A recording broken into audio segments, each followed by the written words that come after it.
My name is Camille. 10 minutes after my divorce hearing ended, I walked away with nothing but my 7-year-old son. Meanwhile, my ex-husband, his pregnant mistress, and his arrogant family gathered to celebrate his new life. They thought they had left me entirely destitute. They had no idea that I was the one who had just locked the cage, and I was simply waiting for the federal government to swallow them whole. Before I continue this story, let me know where you are watching from in the comments below. Hit like and subscribe if you have ever had to stand up to a toxic family who underestimated your worth and tried to break you. The heavy oak gavel struck the sounding block with a sharp crack that echoed through the Fulton County courtroom. With that single sound, 11 years of marriage sacrifice and financial manipulation were legally dissolved. I sat perfectly still at the plaintiff table, refusing to show a single ounce of emotion. Across the aisle, Darius leaned back in his custom-tailored Italian suit, a smug, victorious grin spreading across his handsome face. He wrapped his arm tightly around Jasmine, his 24-year-old mistress, who intentionally thrust her pregnant belly forward for me to see. The judge had just finalized the asset division, reading the binding agreement into the official court record. It was a complete and total sweep for Darius, exactly as his high-priced lawyers had orchestrated, and exactly as I had secretly wanted. The judge declared that Darius was granted full undivided ownership of Sterling Real Estate Enterprises, the multi-million-dollar company I had spent years quietly managing from the shadows as a forensic auditor. He kept the sprawling 6-bedroom mansion in the prestigious Buckhead neighborhood. He kept the luxury vehicles, the investment portfolios, and the joint savings accounts. I did not object. I did not fight for a single share of the company or a single square foot of the property. I sat in silence and let him take absolute ownership of everything. The defense attorneys whispered to each other, clearly shocked by how easily I had surrendered. They thought I was a broken, intimidated woman who simply lacked the resources to fight a drawn-out legal battle. As the courtroom doors swung open, the real performance began. I picked up my modest leather tote bag, took the hand of my son Leo, and stepped out into the expansive marble hallway. We were immediately met by the rest of the Sterling family, who had been waiting outside the double doors like a pack of wolves ready to feast on a carcass. Darius strutted out behind me, and the hallway erupted into cheers. His mother Beatrice, wearing her Sunday-best church hat and a heavy pearl necklace, clapped her manicured hands together in sheer delight. His sister Tasha and brother-in-law Jamal were popping the cork on a bottle of sparkling cider right there in the courthouse corridor, laughing loudly enough for the passing court bailiffs to look over in annoyance. Jamal, a city councilman who relied heavily on Darius for campaign funding, patted Darius hard on the back, loudly congratulating him on dropping the dead weight. Darius broke away from his cheering section and walked over to where Leo and I were standing by the elevators. He reached into his designer jacket, pulled out a folded piece of paper, and held it out to me. His eyes were cold, mocking, and full of the dark entitlement that had poisoned our entire marriage. He made sure to speak loudly enough so that the passing lawyers and court staff could hear his grand gesture of charity.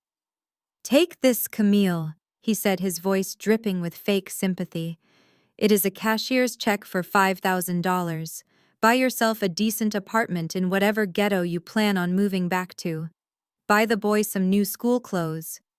I won a massive court victory today, keeping my entire fortune, but I am not a monster.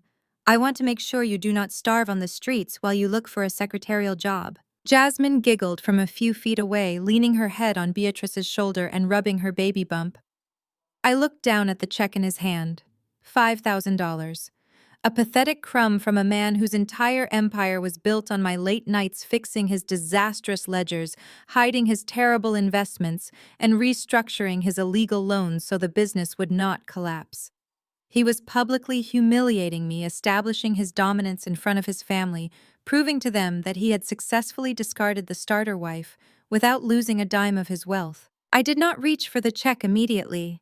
I just looked at him, studying the blinding arrogance in his posture. He genuinely believed he was untouchable. Before I could say a word, Beatrice marched over her heels, clicking aggressively against the marble floor. She stood right next to Darius, crossing her arms and looking down her nose at me. The sweet, loving grandmother persona she wore to church every Sunday completely vanished, replaced by the vicious matriarch she truly was. "You should be on your knees thanking my son!" Beatrice spat, her voice echoing off the high ceilings. "You came into this family from a public housing project in Zone 6 with nothing but cheap shoes and a bad attitude. My son elevated you. We gave you the sterling name. We let you sit at our dinner table when you did not even know which fork to use. And now you are leaving exactly as you arrived, with absolutely nothing. You are a complete failure as a wife. Do not ever think about calling us when that $5,000 runs out." Her words hung in the air, heavy and venomous. For years I had swallowed that exact poison to keep the peace. I had smiled tightly through Thanksgiving dinners, while Beatrice made passive-aggressive comments about my working-class parents. I had stayed silent when Darius bought Tasha expensive designer bags using corporate funds that I knew were meant for the company payroll taxes. I had played the role of the quiet, grateful, submissive woman because I believed in protecting the family unit for the sake of my son. I had absorbed their insults, fixed their mistakes, and kept them all out of bankruptcy. But that compliant woman was dead. She had died the day I found Jasmine's ultrasound picture hidden in the side pocket of Darius's golf bag, along with a receipt for a luxury condo leased under the company's name. I calmly reached out and took the check from Darius's hand. Beatrice smirked, looking at Tasha, and nodding, assuming I was accepting my defeat like a good little peasant. Darius puffed out his chest, adjusting his silk tie, ready to turn around and rejoin his victory party. Instead of putting the check in my purse, I held it up between my fingers and tore it precisely down the middle. The hallway went dead silent. The laughter from Tasha and Jamal completely stopped. The sparkling cider stopped pouring. Darius dropped his smug smile, his brow furrowing in a mix of confusion and sudden anger. I tore the check again, and then a third time, letting the shredded pieces of paper flutter to the cold marble floor, landing directly on the toes of his expensive Italian loafers. "I do not want your money, Darius," I said, my voice steady, low, and completely devoid of emotion. "And Beatrice, you are absolutely right. I am leaving this marriage with exactly what I want. But before you celebrate too hard and drink too much of that cider, you might want to remember who filed your fake charity tax returns last year. You know, the youth foundation you used to illegally fund your country club memberships and your luxury vacations." Beatrice's face instantly lost all of its color. Her jaw clamped shut. She looked around nervously, suddenly intensely aware that we were standing in the middle of a federal courthouse surrounded by officers of the law. Darius stepped forward, his fists clenching tight at his sides. "What is wrong with you?" he hissed, his voice dropping to a harsh, threatening whisper. "You are crazy. You have nothing. You are walking out of here with zero assets and zero leverage." I smiled. A genuine, terrifying, ice-cold smile that I had held back for 6 agonizing months. "Enjoy the company, Darius. Every single share of it is yours now. All the debt, all the liabilities, and all the signatures. You got exactly what you asked for. Do not drop the ball now." I turned my back on them. I gripped Leo's hand gently, and we walked toward the heavy glass exit doors at the end of the corridor. Behind me, I could hear Jasmine nervously asking Darius what I meant by liabilities, and I could hear Beatrice snapping at Jamal to stop staring and get the cars. Their victory parade had suddenly hit a wall of deep, unsettling paranoia. They did not know the specifics yet, but they knew me. They knew I was a meticulous forensic auditor. They knew I never made a move without calculating the exact outcome. The hot Atlanta sun hit my face as I pushed through the doors and walked down the wide concrete steps. I did not look back. We walked 3 blocks away from the courthouse to the overflow parking lot where my beat-up Honda Civic was parked. It was a stark, embarrassing contrast to the brand-new Range Rover Darius had parked in the VIP section, but to me, the smell of the hot fabric seats inside my old car smelled like absolute freedom. I strapped Leo into his booster seat in the back, making sure he was comfortable, and handing him his favorite tablet. As I closed his door and walked around to the driver's side, my phone vibrated heavily in my jacket pocket. I pulled it out and looked at the screen. It was an encrypted text message from Special Agent Miller, the lead investigator for the FBI's Financial Crimes Division in Atlanta. We had been quietly working together in secret for the last 90 days, compiling mountains of hard evidence. The text read, "The ink is dry on the divorce settlement. You are officially legally removed from all corporate liability. Operation Greenlight is a go. Tactical units are moving in on the headquarters now." I leaned my head against the steering wheel and let out a long, shaky breath that I felt like I had been holding for a decade. The trap had snapped shut. By demanding 100% ownership of the real estate company in the divorce to ensure I got nothing, Darius had just legally absorbed all the fraudulent offshore debt, the forged bank loans, and the embezzled city funds. He had taken the bait perfectly. And now the federal government was on its way to collect their due. I started the engine of the Honda, turned the radio to a soft jazz station, and drove out of the parking lot. The destruction of the Sterling family empire had officially begun, and I had a front row seat to watch it all burn to the ground. 30 minutes later, the scene inside the private dining room of Chop's Lobster Bar in Buckhead was a picture of grotesque excess. The mahogany-paneled walls and dim ambient lighting usually hosted Atlanta's elite business tycoons, but tonight it was the staging ground for the Sterling family's victory lap. Darius had rented out the most exclusive room in the restaurant, a space that commanded a $5,000 minimum just to walk through the heavy oak doors. He stood at the head of the long table, his suit jacket discarded over the back of a leather chair, effortlessly popping the cork on a bottle of Dom Perignon. The pale gold liquid spilled over the edges of the crystal flutes as he poured with reckless enthusiasm. Plates of chilled oysters, caviar, and truffle fries cluttered the center of the table, half-eaten and carelessly pushed aside. "Drink up, everyone," Darius announced, his voice booming with the unearned confidence of a man who believed he had just outsmarted the world. "Tonight, we celebrate the absolute and total preservation of the Sterling Empire. Not a single dime lost. Not a single property surrendered." Jasmine sat close to his right side, eagerly sipping sparkling water and running her hands over the smooth leather of her new Birkin bag, a gift Darius had bought her the moment the judge signed the papers. She giggled, leaning her head against his shoulder. "I still cannot believe how easy it was, baby. She just sat there and let you take everything. The house, the company, the cars. She did not even try to put up a fight. I was so worried she would ask for half of the Buckhead house, and I really did not want to have to share my new garden with her." Beatrice scoffed from the opposite end of the table, cutting heavily into a massive, dry-aged ribeye steak. "What did you expect, Jasmine? I told you women like Camille do not have the stomach for real warfare. She comes from a family of factory workers and shift managers. Her idea of wealth is a savings account at a local credit union. When she saw the lineup of corporate lawyers Darius brought into that courtroom, she folded like a cheap lawn chair.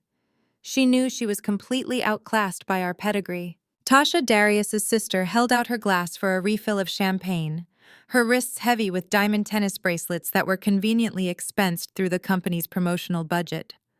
"Honestly, I am just relieved I do not have to pretend to like her anymore. Do you remember last Christmas when she tried to put a budget on the family gift exchange?" "A budget." Tasha rolled her eyes, taking a large gulp of her drink. "I thought I was going to die of embarrassment when she suggested we cap gifts at $100. Good riddance to the dead weight. Now we can finally run this family the way it was meant to be run, without some paranoid accountant looking over our shoulders and questioning every single credit card swipe I make at Neiman Marcus." Jamal, Tasha's husband and the esteemed city councilman of District 4, leaned back in his chair, unbuttoning the collar of his crisp white dress shirt. He had a slick, polished demeanor that played well on local television, always shaking hands and kissing babies. But in private, he was just as ruthlessly opportunistic as the rest of them. He tapped his heavy silver steak knife against his champagne flute, demanding the table's attention. All right, settle down." Jamal stood up, raising his glass high into the air, a wide, predatory smile stretching across his face. "I want to propose a toast to my brother Darius. Not just for shedding a miserable, restrictive wife, but for executing the greatest legal heist in Fulton County history." Jamal paced slowly around his chair, gesturing animatedly as he spoke. You see, what Camille did not understand, what her small, lower-middle-class brain could not comprehend, is that Sterling Real Estate Enterprises is not just a company. It is a massive, untraceable goldmine. And she handed over 100% of the equity today because she was too stupid to look past the surface-level debt. She saw a few complicated tax structures and got scared. He stopped and pointed a finger directly at Darius. We played her perfectly. While she was busy stressing over payroll taxes and standard operating expenses, treating the business like a neighborhood lemonade stand. I was using my seat on the City Council Zoning Committee to fast-track the permits for the Southside Development Project. Do you all realize what that means? I bypassed 18 months of environmental reviews. I killed 3 public hearings. I rezoned a designated wetland into prime commercial real estate with a single stroke of my pen, and no one asked a single question because I buried the paperwork. Darius laughed loudly, raising his glass to Jamal. To the perks of having family in high places. Keep the permits flowing, brother, and I will keep the campaign donations rolling in. Exactly. Jamal continued, his voice growing louder, drunk on his own perceived brilliance. That land alone is worth $8 million, and Darius just secured sole ownership of it today. We funneled the city development grant straight into the company's accounts through those offshore LLCs we set up in the Cayman Islands. And Camille, the brilliant forensic auditor, was so emotionally exhausted by the divorce, so eager to just grab her kid and run, that she walked away without demanding a single forensic review of the asset portfolio. She left millions on the table because she was scared of a little legal debt. She practically gift-wrapped the entire operation for us. The table erupted into loud, raucous applause. Beatrice dabbed her mouth with a linen napkin, looking prouder of Jamal's political corruption than she ever had of his public service. That is right, Jamal. We protected our assets. We protected our family. We outsmarted her at every single turn. That is how you handle business in Atlanta. Darius raised his glass again, his eyes gleaming with greed. To the Sterling legacy, may it grow richer, stronger, and completely free of Camille's suffocating mediocrity. To the Sterling legacy, the table echoed in unison, the clinking of crystal ringing sharply through the private room. They were feasting like royalty. They were gloating without restraint. They were thoroughly enjoying the fantasy of their unchallenged supremacy. They talked over each other, planning how to remodel the Buckhead mansion. Jasmine enthusiastically discussed tearing down the custom nursery I had painted for my son Leo, wanting to replace it with a massive 2-story walk-in closet for her designer shoes. Beatrice chimed in, suggesting they use the company's newly acquired unscrutinized funds to buy a summer house in Martha's Vineyard, bragging about the summer parties she would host for the church elders. Tasha demanded Darius increase her monthly consulting fee from the company, a fee for a job she never actually showed up to do. They were mapping out a glorious, luxurious future built entirely on the fraudulent foundation they thought I had been too blind to see. They believed they were the smartest people in the room, the architects of a master plan that had flawlessly executed the removal of a useless wife while keeping all the treasure. They did not know that every arrogant word Jamal had just spoken, every boast about the illegal zoning permits, the city grants, and the offshore LLCs, was exactly what the federal investigators had been waiting to hear. They did not realize that the debt I had walked away from today was not just standard legal debt, but a carefully documented, undeniable trail of federal tax evasion, wire fraud, and political money laundering. And they certainly did not expect the heavy oak doors of the private dining room to swing open, violently hitting the wall with a loud, resounding thud that echoed like a gunshot. The laughter died instantly. Jamal froze with his glass halfway to his mouth. Beatrice dropped her fork onto her porcelain plate with a clatter. Darius turned his head, his smug expression melting into one of pure, unadulterated shock. I stood in the doorway, framed by the warm ambient light of the main restaurant floor. I had not changed out of the simple, tailored gray suit I wore to the courthouse. My posture was perfectly straight, my shoulders back, my expression entirely unreadable. I stepped into the room, the heavy doors closing slowly behind me, sealing us inside.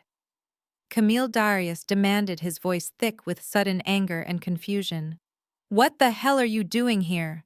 How did you get past the host? This is a highly exclusive private room." Jasmine instinctively pulled her new Birkin bag closer to her chest, glaring at me as if she thought I had come to physically steal it from her. Tasha let out a loud, exaggerated sigh, rolling her eyes dramatically. "Are you seriously stalking us now? Did you run out of your $5,000 already? Do you need cab fare back to your depressing little apartment?" I ignored them. I did not say a single word. I walked slowly and deliberately across the thick plush carpet, moving straight toward the head of the table where Darius was sitting. The silence in the room was heavy and suffocating, broken only by the steady rhythmic sound of my low heels stepping toward him. Darius stood up, puffing out his chest, trying to reassert his physical dominance. I said, "What are you doing here? I will call security right now and have you thrown out into the street like trash. You have no business being anywhere near me or my family ever again." I stopped right next to his chair. He was holding his freshly poured $500 glass of champagne, his knuckles turning white from how hard he was gripping the delicate crystal stem. He tried to look intimidating, but I could see the tiny bead of sweat forming at his temple. He was nervous. He knew I never acted without a reason. I reached into the pocket of my blazer. I pulled out a heavy, rusted iron key. It was the master key to the hidden safe in the basement of the Buckhead mansion, the safe where Darius kept his most sensitive, off-the-books physical ledgers. The ledgers detailing every bribe, every fake invoice, and every stolen dollar. The ledgers I had meticulously copied, cataloged, and handed over to Special Agent Miller 3 weeks ago. Without breaking eye contact with Darius, I held the heavy iron key directly over his hand. "I just wanted to return company property," I said softly. I opened my fingers. The heavy iron key dropped straight down. It slammed directly into the delicate crystal rim of Darius's champagne flute.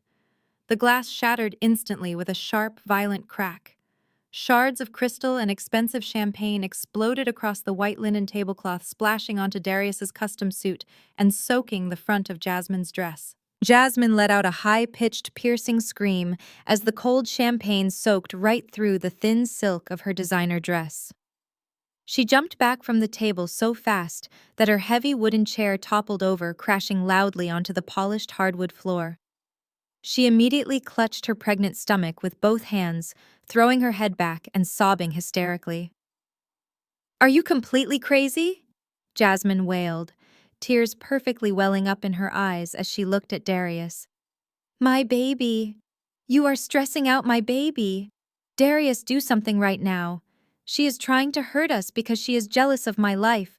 Look what she did to my brand new dress." Darius swore loudly, frantically brushing the shattered glass and spilled alcohol off his expensive suit lapels. He looked completely unhinged, his suave billionaire persona shattering just as easily as the crystal flute I had just destroyed.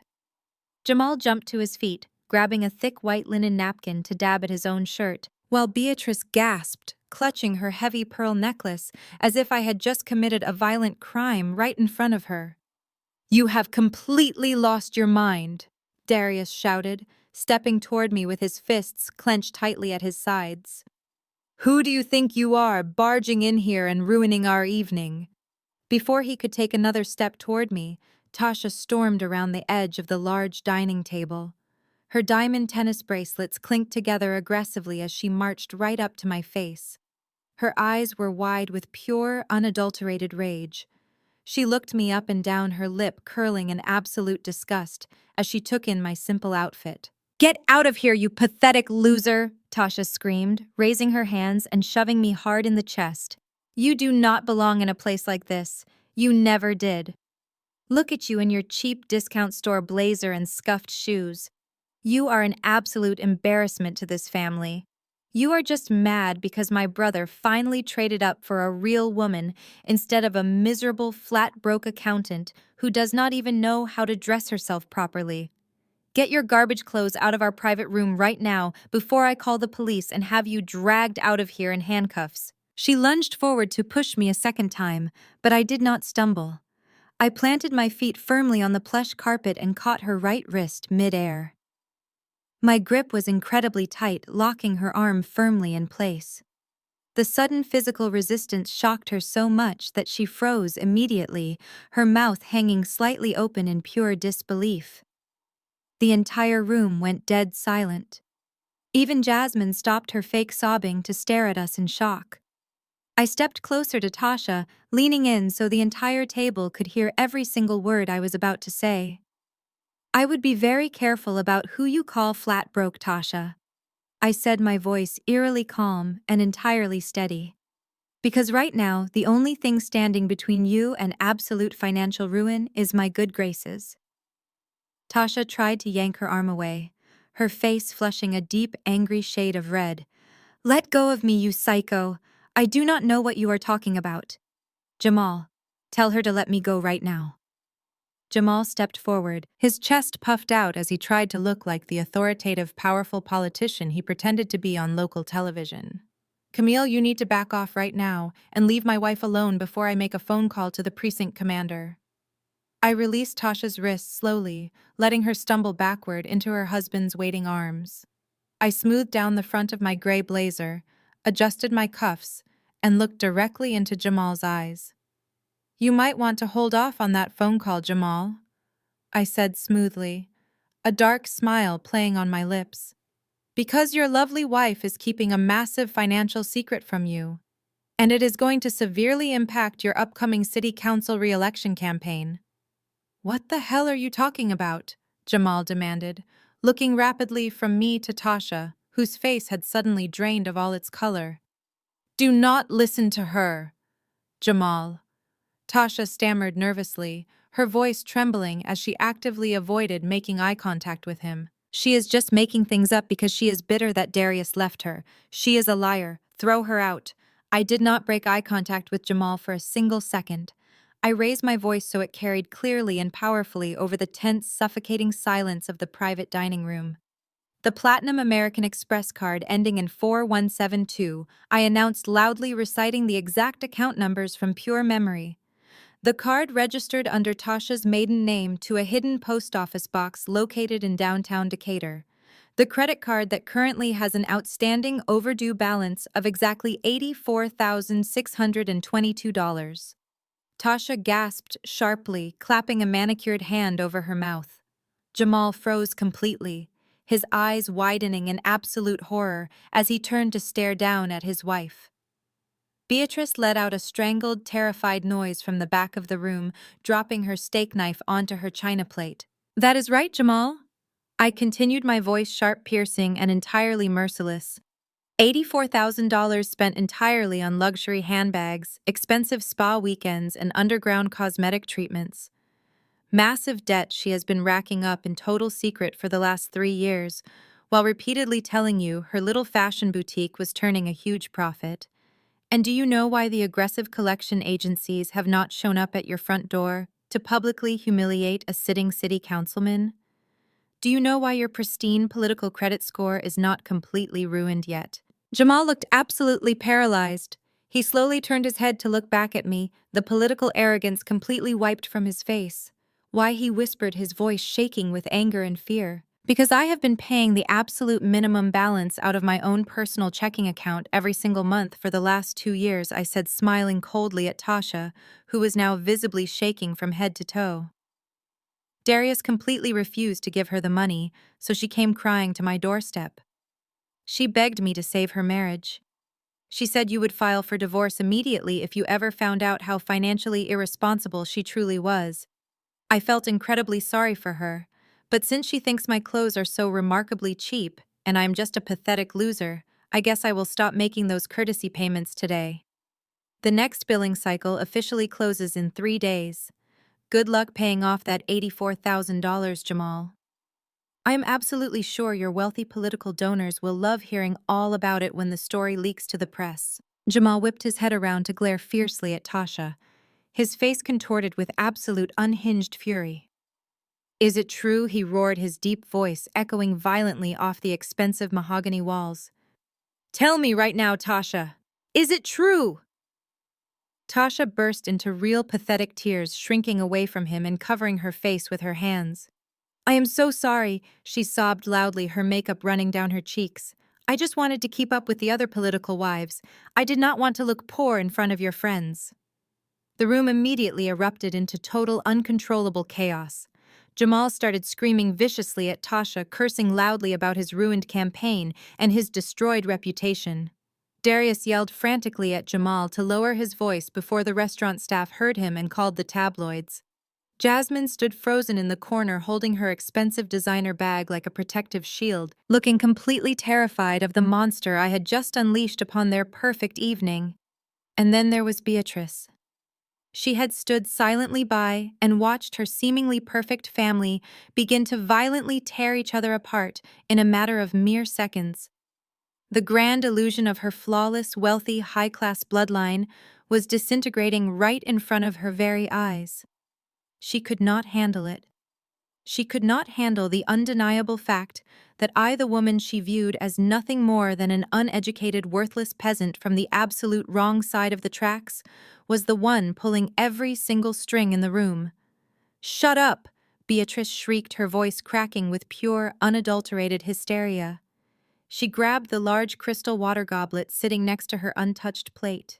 She marched aggressively toward the front of the table, her eyes burning with a hateful, vicious, and dangerous light. "You wicked, manipulative wretch!" Beatrice screamed at the top of her lungs. "You come in here and try to destroy my family. You try to tear us apart out of pure, unbridled spite. You are nothing but trash. You will always be trash." With a violent, erratic flick of her wrist, Beatrice hurled the heavy goblet forward. The freezing cold ice water splashed directly into my face, soaking my hair instantly and running rapidly down the crisp collar of my shirt. The heavy crystal glass hit my left shoulder hard before bouncing off and rolling away onto the thick, patterned carpet. The sudden, shocking physical assault made everyone in the room stop yelling instantly. Jamal and Tasha froze in their tracks. Darius stood perfectly still, his chest heaving heavily as he stared at his mother in disbelief. They all waited with bated breath for me to react. They fully expected me to scream. They expected me to cry. They expected me to completely lose my temper and physically attack Beatrice, which would finally give them the perfect excuse they desperately needed to call the police, play the innocent victims, and have me arrested for assault. I did not give them the satisfaction. I stood perfectly still, the freezing cold water dripping slowly from my chin onto my gray suit jacket. I calmly reached into my pocket, pulled out a small, neatly folded tissue, and methodically patted my face dry. I wiped the cold water from my eyelids. I smoothed my damp hair back into its original place. My breathing never hitched once. My hands never shook at all. I looked directly at Beatrice. The furious, hateful fire in her eyes slowly flickered and died, quickly replaced by a deep, creeping sense of absolute dread. She suddenly realized her desperate attack had done absolutely nothing to break me. I was completely untouchable. I folded the damp tissue carefully, dropped it onto the table, right next to the shattered champagne glass, and turned my full attention back to Darius. He looked completely and utterly defeated. The wealthy swagger was entirely gone. The fake billionaire persona had evaporated into thin air. He was just a pathetic little man standing in a messy puddle of expensive champagne, surrounded by a toxic family that was actively collapsing around him. I looked him dead in the eye and offered him a warm, genuinely chilling smile. "Enjoy the steak, Darius," I said, my voice ringing out clearly and flawlessly in the silent room. "Because it is the very last meal you will ever eat with metal utensils." I turned my back on the entire Sterling family and walked slowly toward the heavy oak doors. I reached confidently for the brass handle, pulling it open effortlessly to reveal the busy, softly lit restaurant floor waiting outside. Just as I took my very first step out of the stifling room, a sharp, urgent, and incredibly loud sound pierced the heavy silence behind me. It was Darius's cell phone ringing violently from inside his ruined suit jacket pocket. I paused momentarily in the doorway, glancing back briefly over my shoulder. Darius frantically reached into his wet pocket and pulled out the vibrating phone. He stared down at the glowing caller ID, his handsome face instantly turning the sickly color of pale ash. His hand started to tremble uncontrollably as he stared at the screen. "It is," Richard Darius whispered, his voice cracking with sheer undeniable panic. "It is my corporate lawyer. Why is he calling me at 9 o'clock at night?" I did not wait around to watch him answer it. I simply stepped out of the room, pulled the heavy doors firmly shut behind me, and walked away into the cool Atlanta night. The trap had been fully sprung, and there was absolutely no way out for any of them. I stood in the dimly lit hallway of the restaurant, the thick patterned carpet muffling the sound of the busy dining room behind me. I had pulled the heavy oak doors shut, but I did not walk away immediately. I leaned against the cool mahogany paneled wall, adjusting the lapels of my damp blazer. I knew exactly what was about to happen on the other side of that wood, and I wanted to hear every single agonizing second of it. The acoustics of the expensive private dining room were designed to keep conversations in, but the gap beneath the heavy doors allowed the escalating chaos to spill out perfectly into the quiet corridor. Inside the room, Darius was desperately trying to salvage his shattered ego. He had just been humiliated in front of his new mistress, his mother, and his aggressively arrogant sister. I could hear him taking a deep, shaky breath, trying to force the swagger back into his voice. He needed to prove to his family that he was still the undisputed king of his empire, that my little stunt with the safe key was nothing more than the bitter flailing of a defeated woman. "It is just," Richard Darius announced to the room, his voice artificially loud and laced with forced confidence. "My corporate attorney. He is probably calling to confirm that the judge officially processed the final asset transfers from the divorce settlement today. Let me put him on speakerphone so you can all hear the good news. We are going to close out this night with a reminder of exactly how much we won today." I smiled to myself, crossing my arms over my chest. Darius was so painfully predictable.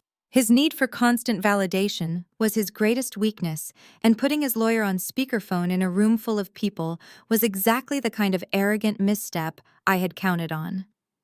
There was a brief electronic beep as Darius pressed the speaker button on his phone and set it down on the center of the dining table, right next to the shattered remains of his $500 champagne glass.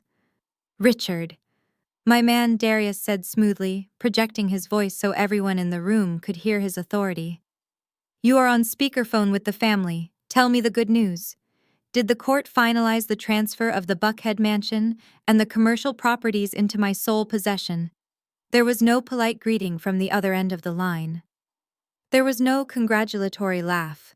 Instead, the unmistakable sound of absolute unfiltered panic blasted through the tiny phone speaker. Richard was hyperventilating. In the background of his call, there was a deafening commotion. I could clearly hear heavy boots stomping across hardwood floors, file cabinets being slammed open, and men shouting distinct authoritative orders. "Darius, where the hell are you?" Richard screamed, his voice cracking violently. His usual calm, measured legal tone was completely gone, replaced by the frantic shrieking of a man watching his entire career burn to the ground. Darius faltered, his fake confidence instantly evaporating. "I am at Chops in Buckhead. We are having a celebration dinner." "Richard, calm down. What is all that noise in the background? What is going on over there?" "The federal government is what is going on over here," Richard roared into the phone. "The FBI and the IRS Criminal Investigation Division just raided the corporate headquarters. They breached the glass doors 10 minutes ago with tactical gear and federal warrants. They have completely locked down the entire building. They are boxing up every single hard drive, every physical ledger, and every tax return from the last 7 years. They just seized my personal laptop. Darius, they have everything." The silence inside the private dining room was so absolute it felt like a vacuum had sucked all the oxygen out of the space. I could practically picture the blood draining from Beatrice's face. I could imagine Jasmine clutching her designer bag, suddenly realizing it was bought with stolen money. "What are you talking about?" Darius demanded, his voice suddenly pitching up into a high, breathless register. That is impossible. We are a legitimate real estate development firm. There has to be a mistake. Call the precinct commander. Call the mayor. Tell them to back off immediately. Are you completely out of your mind? Richard yelled, the sheer desperation in his voice echoing sharply into the hallway. This is not the local police department, you absolute fool. This is a coordinated federal takedown. The lead agent just handed me a warrant that specifically lists wire fraud, tax evasion, money laundering, and the illegal embezzlement of city development funds. They have detailed financial maps of the offshore LLCs in the Cayman Islands. They know exactly how you funneled the municipal grants into your private accounts. Jamal let out a loud, terrifying gasp. The mention of the municipal grants meant his direct political involvement had been exposed. I heard a heavy chair scrape violently against the floor as Jamal practically jumped to his feet. Listen to me. Richard Darius stammered his words, stumbling over each other in a blind panic. Listen. We have protection. The corporate structure is layered. It will take them years to untangle the shell companies. Just invoke attorney-client privilege and stall them. My ex-wife was the head forensic accountant. She managed all the ledgers. We can just say she manipulated the books without my knowledge. We will throw all the blame on Camille. I leaned closer to the door, a dark sense of satisfaction washing over me. He was still trying to use me as his human shield, but Richard's next words shattered that delusion into a million unfixable pieces. You cannot blame Camille, you complete idiot! Richard screamed, his voice reaching a hysterical pitch. Why do you think they waited until tonight to raid the building? Why do you think they waited until the judge slammed his gavel today? What do you mean? Darius asked, his voice shrinking into a pathetic, terrified whisper. Why did you insist on taking 100% ownership of the company in the divorce today? Richard shrieked, practically sobbing into the receiver. You thought you were winning. You thought you were legally boxing her out of your wealth. But you did not read the final indemnification clauses carefully enough. Camille drafted that settlement agreement herself. By aggressively demanding sole, undivided ownership of Sterling Real Estate Enterprises, you legally absorbed every single ounce of the fraudulent offshore debt. Richard paused to catch his breath, his next words hitting the room like a series of targeted missile strikes. She removed her name from all corporate liability, Darius. She legally transferred all the toxic assets, all the forged bank loans, and all the falsified tax burdens entirely to you. You signed it all in front of a sitting judge. She indemnified herself completely. She is legally classified as an innocent spouse and a cooperating federal whistleblower. She handed you a ticking time bomb and you eagerly signed your name on it to prove how powerful you are. You own the fraud now, all of it. No. Darius breathed the word barely escaping his throat. No, no, no. That cannot be right. The lawyers reviewed it. You reviewed it. I reviewed the standard asset sheets, Richard yelled defensively. I did not know she had a shadow set of books detailing your illegal bribes. You kept me entirely in the dark about the Cayman accounts. The federal agents are literally walking out of the building with the physical evidence right now. Your bank accounts have already been frozen. Your credit cards are dead. The Buckhead mansion is locked down as a product of criminal enterprise. Darius, you have absolutely nothing left, and they are coming for you next. Get a criminal defense attorney right now because I am officially resigning as your legal counsel. The line went dead with a sharp click. Inside the room, the silence was agonizing. It lasted for exactly 3 seconds before the entire Sterling family completely imploded. Jasmine was the first to react. She let out a guttural, terrified wail, screaming that she was going to have her baby in a federal prison. Tasha began hyperventilating, sobbing uncontrollably, as she realized her credit card debt was no longer her biggest problem. Her boutique was funded by the same dirty money the FBI was currently seizing. Beatrice began praying loudly, begging the Lord to save her family from the wicked trap I had set for them, completely ignoring the fact that they had dug their own graves through sheer unchecked greed. But it was Jamal who reacted with the most violence. The sound of shattering glass echoed through the room as Jamal swept his arm across the table, knocking plates and crystal onto the floor. I heard the heavy, sickening thud of a body being slammed forcefully against the mahogany-paneled wall. "You stupid, arrogant son of a bitch!" Jamal roared, his voice trembling with a level of rage I had never heard from him before. My political campaign funds were tied up in those company accounts. My re-election money was sitting in the Cayman LLCs. "Get your hands off me!" Darius yelled back, his voice strained and panicked as he struggled against his brother-in-law. "It is not my fault. She set us up. Camille set us up." "You did this," Jamal screamed, the sound of a fist connecting hard with bone echoing through the door. "You let your ego blind you. You just had to prove you were the smartest man in the courtroom today. You took all the assets to leave her with nothing, and you dragged me down with you. I am a sitting city councilman. The municipal grants I approved for your fake zoning projects have my signature on them. When the feds trace that money, they are going to indict me for political corruption. My career is completely over. I am going to federal prison because you could not keep your financial house in order. I am your family," Darius pleaded, his voice breaking as Jamal shoved him against the wall again. "We can fix this. I will call the governor." "There is no fixing this," Jamal barked, his voice filled with pure venom. "The FBI does not raid corporate headquarters unless they already have an airtight case. Your ex-wife has been feeding them our internal documents for months. She wore a wire. She had access to everything. She played you for a complete fool, Darius." I stood in the hallway, letting the beautiful, chaotic symphony of their mutual destruction wash over me. The golden child was falling. The corrupt politician was breaking. The matriarch was watching her empire turn to dust. I reached into my bag, pulled out my car keys, and walked away from the heavy oak doors, leaving them to tear each other apart inside their expensive cage. I did not stay to watch the federal agents drag Darius out of the steakhouse in handcuffs. I did not need to. The morning news broadcast provided a much better angle anyway. I sat quietly at my small kitchen table the next morning, sipping my black coffee, while the local news anchor narrated the spectacular downfall of the Sterling family empire. The footage showed Darius, his expensive custom suit heavily wrinkled and stained with champagne, being forcefully shoved into the back of a dark federal transport vehicle. His face was pale, his eyes darting frantically toward the cameras flashing in the dark.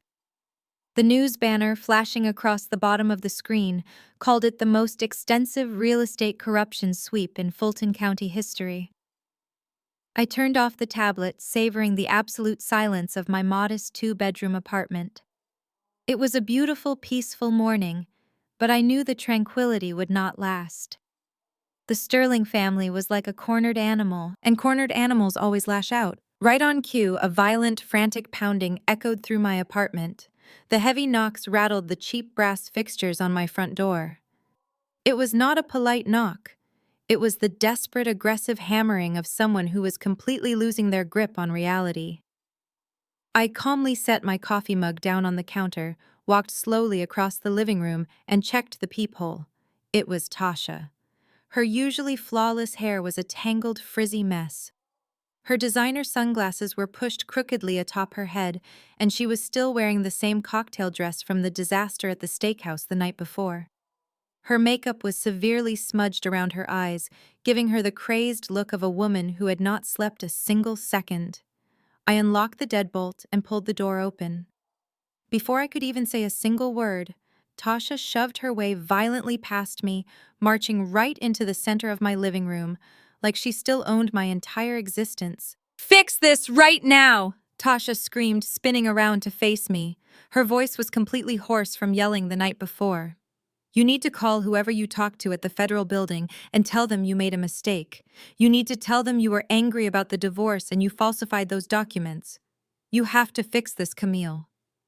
I calmly closed the front door, making sure the lock clicked into place before I turned to look at her. I crossed my arms over my chest, staring at her with total detachment. "I am not calling anyone, Tasha. Your brother made his choices. He signed the final papers. He took the assets and he took the fraud.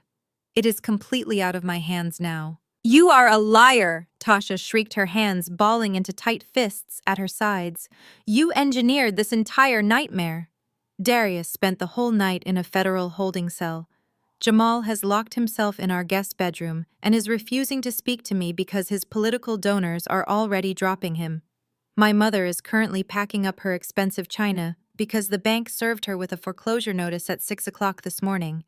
You destroyed my family because you were jealous of our success. I walked past her, moving into the kitchen to pour myself another cup of coffee.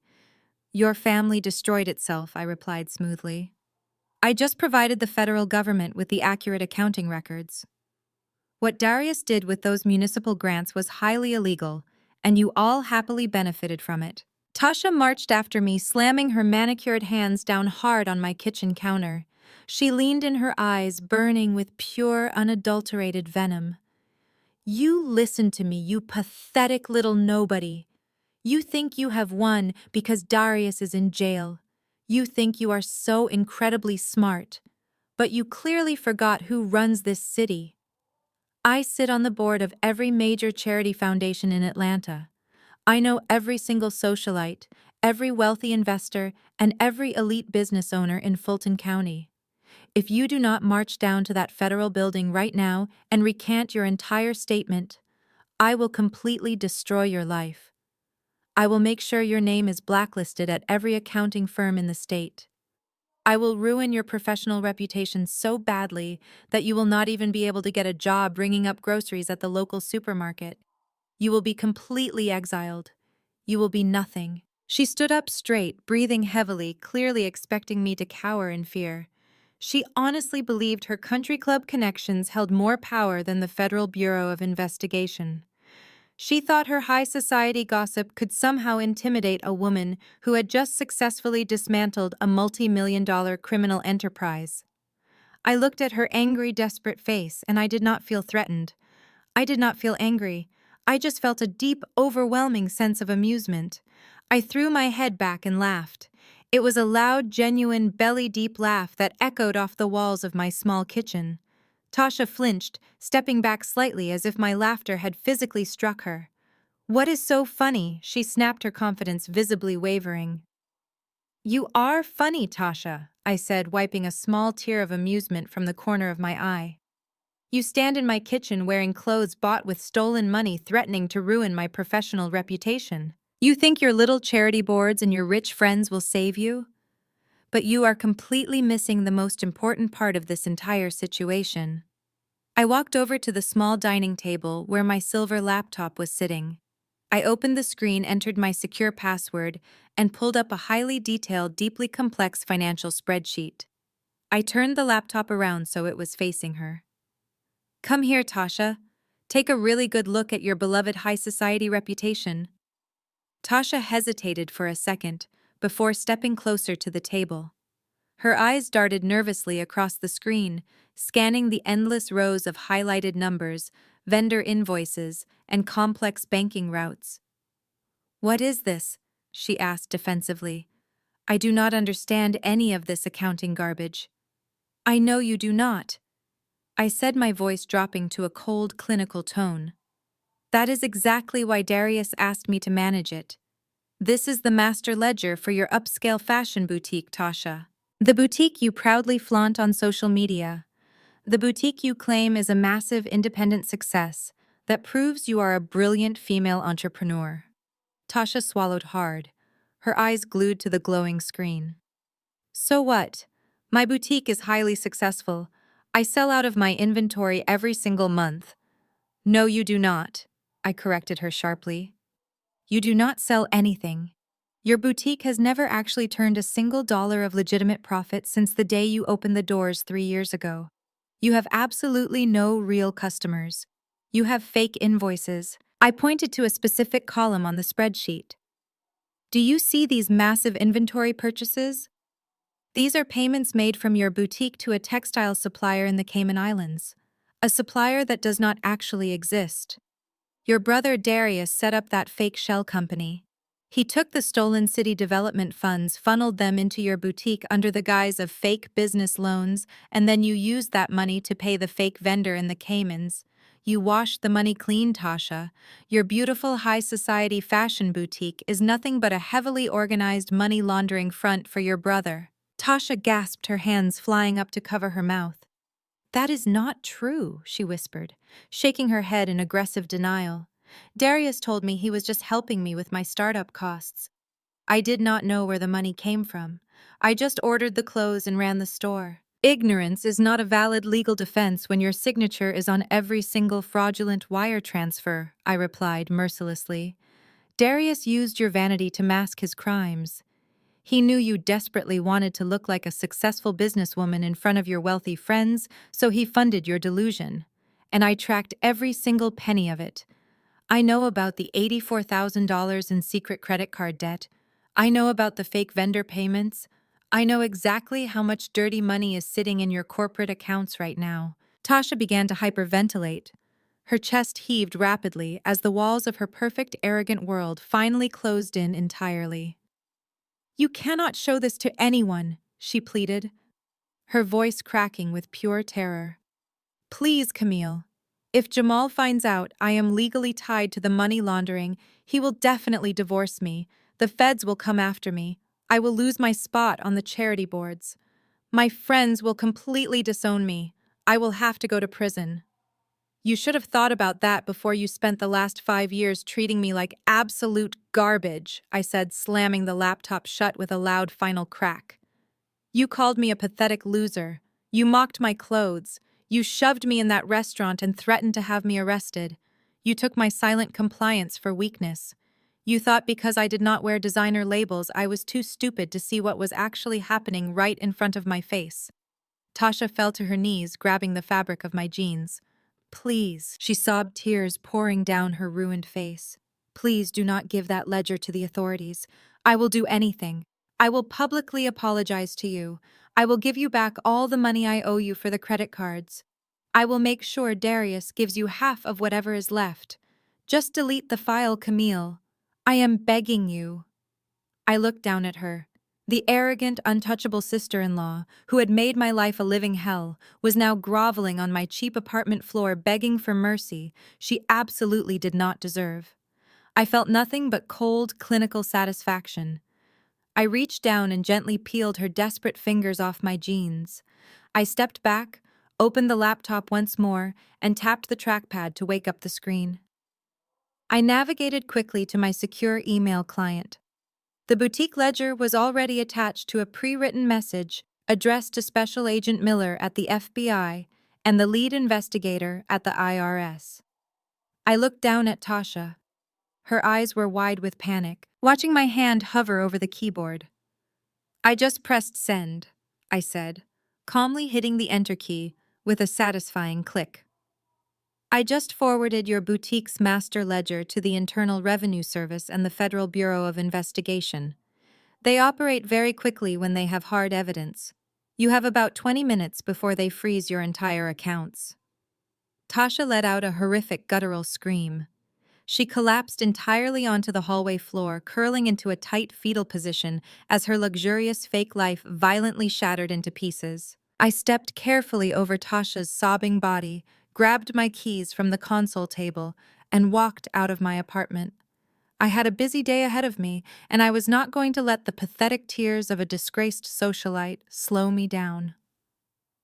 By 3 o'clock that afternoon, the intense summer heat had baked the pavement outside of Leo's elementary school. I stood near the edge of the student pickup zone, waiting patiently for the final bell to ring.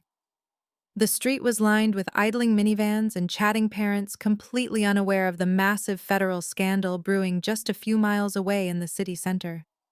I checked my watch, keeping a careful eye on the heavy double doors of the school building. I was looking forward to taking my son out for ice cream, completely free from the suffocating grip of his father's toxic family. But the Sterling family was not quite finished with me yet. Before the school bell even had a chance to ring, a heavy hand grabbed my upper arm. The grip was tight, bruising, and aggressively violent. I was violently spun around, my purse slipping off my shoulder and hitting the concrete sidewalk. I found myself staring directly into the bloodshot, furious eyes of Jamal. He looked absolutely nothing like the polished, charismatic city councilman who smiled on local television broadcasts. His expensive silk tie was torn loose, his dress shirt was deeply wrinkled, and he smelled strongly of stale alcohol and pure desperation. He had clearly spent the entire morning watching his political career completely evaporate, and he was desperately looking for someone to punish. "Listen to me very carefully," Jamal hissed, his voice dropping to a dangerous, gravelly whisper. He leaned in so close I could feel his hot breath against my cheek. "You have completely ruined my life. My campaign manager just resigned. The mayor is refusing to take my phone calls. The local news stations are already running segments about my connection to Darius and those illegal municipal grants. You are going to march down to the federal prosecutor right now, and you are going to swear under oath that Darius forged my signature on every single one of those zoning permits. You are going to take the blame for the accounting errors, or I swear to God I will destroy you." I glanced down calmly at his hand, which was still gripping my arm tight enough to leave deep purple bruises. "Take your hand off me, Jamal," I said softly. "We are standing in the middle of an elementary school pickup line.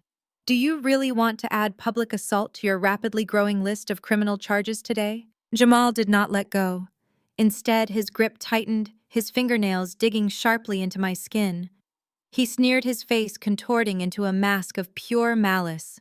"You think you are so incredibly smart, Camille. You think because you handed over a few spreadsheets you hold all the power. You are forgetting who I am. I am a sitting city councilman in Atlanta. I have power you cannot even begin to comprehend. I sit on the board of judicial appointments. I have family court judges in my pocket, judges who owe me their entire careers." He stepped even closer, backing me aggressively against the chain-link fence of the schoolyard. "If you do not fix this right now, I will personally see to it that you never see your son again." Jamal threatened, his eyes wide and completely unhinged. "I will make one phone call, and I will have a judge declare you an unfit mother. I will claim you are mentally unstable. I will have Child Protective Services rip Leo right out of your arms before the sun goes down today. I will place him in the foster system, or better yet, I will have Beatrice file for emergency custody. You will lose your child, Camille. I will make sure you die entirely alone." I did not panic. I did not cry out for help. I did not struggle against his painful grip. I just stared back at him with absolute terrifying calm. His threat to take my son was the ultimate desperate move of a weak man, and it confirmed exactly how little he actually knew about the situation he was in. "Are you quite finished?" I asked, my voice as cold as ice. Jamal blinked, momentarily thrown off balance by my total lack of fear. "What is wrong with you?" he growled. "Did you not just hear what I said? I will take your son." "You will not take anything, Jamal," I replied, stepping forward and forcing him to loosen his grip. "You are not going to call any judges. You are not going to call Child Protective Services. You are going to let go of my arms, step back, and listen to exactly how badly you have miscalculated your own intelligence." Jamal dropped his hand, looking at me with a mixture of rage and sudden creeping uncertainty. "Do you remember the family cookout we had 3 months ago on Memorial Day?" I asked, keeping my voice low and conversational. "The one at the Buckhead mansion. Darius was grilling steaks by the pool. Beatrice was bragging to her church friends about your upcoming re-election campaign. Tasha was drinking expensive wine and complaining about the cost of her country club membership." "What does a stupid cookout have to do with anything?" Jamal snapped, looking around nervously as a few parents started to glance in our direction. "Everything," I stated flatly. "Because you and I had a very interesting conversation that afternoon. We were standing in the kitchen, away from the rest of the family. You had consumed 4 glasses of scotch. You were feeling incredibly confident, completely untouchable. You thought I was just the quiet, submissive wife who handled the boring paperwork. So you decided to brag to me. You wanted to prove how much smarter you were than Darius." Jamal swallowed hard, the color slowly draining from his face. "I do not remember talking to you about anything important." "Oh, but you did." I continued my words, cutting through his denial like a sharp knife. You told me exactly how you diverted those municipal development grants. You bragged about how easy it was to bypass the environmental reviews for the Southside project. You specifically said, and I quote, "The city treasury is basically my personal piggy bank, and nobody on the council is smart enough to notice." You laughed about it, Jamal. You laughed about stealing taxpayer money to fund your luxury lifestyle and Tasha's shopping habits. Jamal stood frozen, his mouth opening and closing like a fish out of water. "You have no proof of that conversation," he stammered, his voice trembling slightly. "It is your word against mine. I am a respected public official. You are just a bitter ex-wife trying to smear my good name. Nobody is going to believe you over me." I smiled. It was a slow, predatory smile that made Jamal instinctively take a step backward. "It is not just my word, Jamal, because while you were busy drinking scotch and bragging about your political corruption, I was wearing a highly sensitive federally issued recording device taped securely beneath my blouse." Jamal gasped sharply, his hands flying to his head in pure shock. "No, you are lying. You did not wear a wire to a family barbecue." "I absolutely did," I confirmed, savoring the absolute terror washing over his face. "I wore it to the Memorial Day cookout. I wore it to Tasha's birthday dinner. I wore it to every single family gathering for the last 90 days. The Federal Bureau of Investigation has over 40 hours of crystal-clear audio featuring you, Darius, and Tasha openly discussing your criminal enterprises. I caught every single brag, every single confession, and every single drunken joke you made about defrauding the city of Atlanta. The agents did not even have to work hard to build the case. You literally handed them a recorded confession on a silver platter because your massive ego simply would not allow you to stay quiet." Jamal began to shake uncontrollably. He looked like he was going to be physically sick right there on the sidewalk. "You recorded us," he whispered, the reality of his impending doom finally crashing down upon him. "You set a trap for your own family." "You are not my family," I corrected him sharply. "You never were. You were just a group of greedy, arrogant parasites who used me to clean up your messes while treating me like dirt. And now the ride is officially over." Jamal lunged forward, pure desperation taking over his completely shattered mind. He grabbed my shoulders, shaking me violently. "Give me the recordings," he screamed, completely ignoring the shocked gasps of the parents standing nearby. "Tell them it was deep-fake audio. Tell them you fabricated the tapes. You have to save me, Camille. I am a city councilman. I cannot go to federal prison. They will completely destroy me in there." I easily pushed his hands off my shoulders, brushing my sleeves as if his touch had contaminated me. "I cannot give you the recordings, Jamal. The federal agents already have them securely stored in their evidence lockers. In fact, they have been listening to them very closely all morning." Jamal backed away, stumbling over his own feet. He looked completely broken, his political career and his freedom entirely gone. He looked frantically down the street, as if he was contemplating making a run for it. "Do not bother running," I advised him smoothly, pointing a manicured finger toward the busy intersection directly across the street. Jamal slowly turned his head to follow my gaze.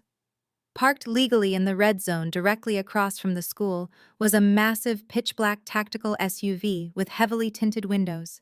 It looked completely out of place among the row of family minivans and sensible sedans. "Watch the window," I told him quietly. As if on cue, the dark tinted glass of the rear passenger window slowly rolled down. Sitting in the back seat, staring directly at Jamal with an expression of pure, unyielding authority, was the district attorney of Fulton County. Sitting right next to him was Special Agent Miller of the FBI, holding a thick manila folder completely filled with federal warrants. Jamal's knees completely buckled. He grabbed onto the cold metal of the chain-link fence to keep himself from collapsing onto the concrete. He realized in that exact moment that the trap was not just closing, it had already snapped entirely shut, and he was already standing right inside it. I left Jamal clinging to the fence like a discarded rag and walked back toward the school entrance just as the final bell rang. The heavy doors swung open, and a flood of children poured out into the afternoon sun. I spotted Leo immediately, his bright backpack bouncing as he ran toward me with a wide, innocent smile. I scooped him up, hugging him tightly, feeling a profound sense of relief that he would never have to grow up under the toxic, manipulative shadow of his father or his arrogant relatives ever again. We walked to my car, drove to his favorite ice cream parlor, and spent the next hour talking about his science project and his friends. I completely ignored the constant buzzing of my phone, knowing it was likely just more frantic calls from the various members of the Sterling family, as their entire world violently collapsed around them. By the time we finally returned to my apartment building, the late afternoon sun was beginning to set, casting long, peaceful shadows across the courtyard. I held Leo by the hand as we walked through the glass double doors into the secure, heavily monitored lobby of my building. I was planning to make a simple dinner help him with his homework and enjoy a quiet evening. But the moment I stepped onto the polished tile floor, my peaceful evening was instantly shattered. Sitting on one of the velvet lobby sofas looking like she had aged 20 years in a single night was Beatrice. She did not look like the proud, untouchable matriarch of the Sterling family anymore. The expensive, perfectly tailored church suits she usually wore had been replaced by a wrinkled blouse and a hastily thrown-on cardigan. Her signature pearl necklace was missing. Her hair, usually styled into an immaculate stiff perfection, was completely flat and disheveled. She looked frantic, her eyes darting nervously around the quiet lobby. The building concierge was standing nervously behind his desk, holding the telephone receiver, clearly debating whether he should call the police to have her forcefully removed. "Mommy." "Who is that?" Leo asked quietly, squeezing my hand as he noticed the strange, erratic energy radiating from his grandmother. I knelt down to his eye level, giving him a reassuring smile. "It is just your grandmother's sweetheart, but she and I need to have a very boring adult conversation. I want you to go over to the concierge desk. Mr. Henderson has some coloring books behind the counter. You stay right there until I come get you, okay?" Leo nodded happily and skipped over to the desk. I stood up, smoothing down my shirt, and walked slowly toward the velvet sofa. Beatrice had finally spotted me. She shot up from the couch so fast she nearly tripped over her own expensive shoes. She rushed toward me, her hands reaching out in a desperate, pleading gesture. Camille Beatrice gasped, her voice completely stripped of its usual haughty arrogance. "Thank God you are here. I have been waiting in this lobby for 3 hours." The man at the desk refused to let me upstairs. "You have to listen to me. Please, you have to listen to me right now."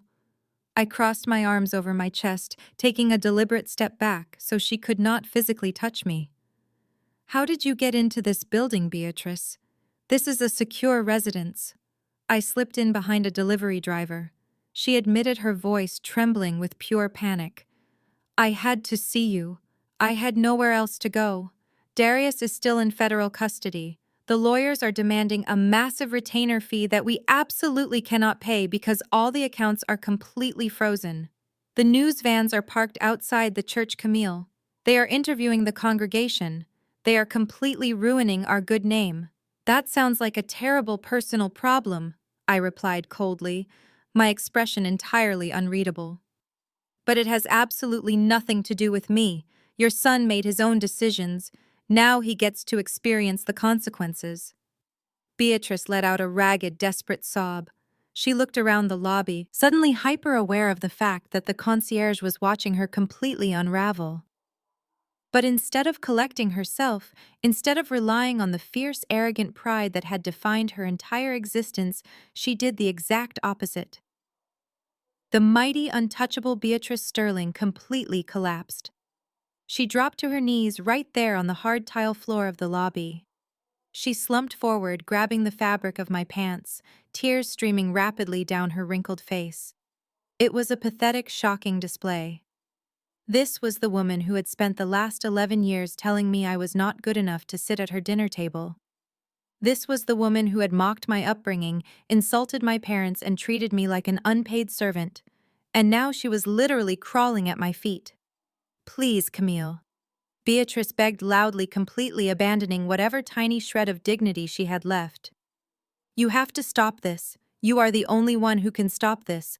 Call the federal agents. Tell them you were angry and you made a mistake with the accounting.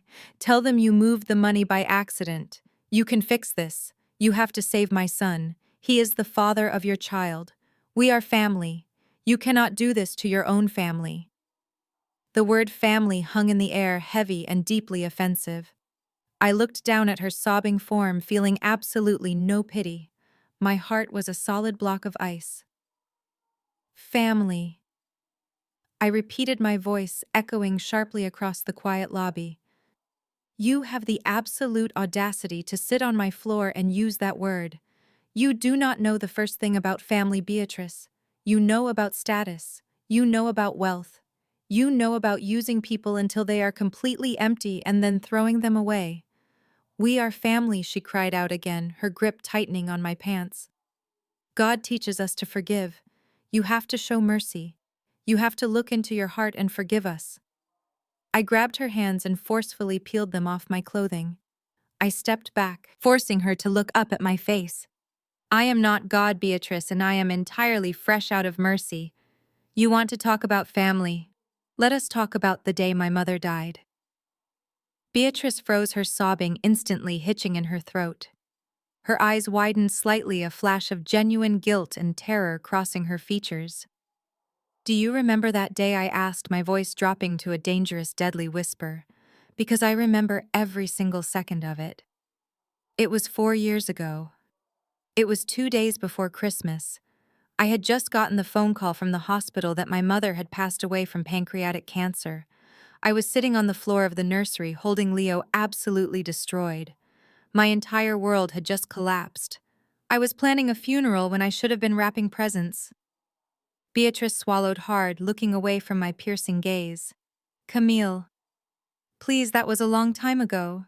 Look at me, I commanded harshly, my voice cracking like a whip. She flinched and slowly looked back up. Do you remember what you said to me that day, Beatrice? You walked into the nursery. You did not hug me. You did not offer to help with the baby. You did not offer a single word of comfort.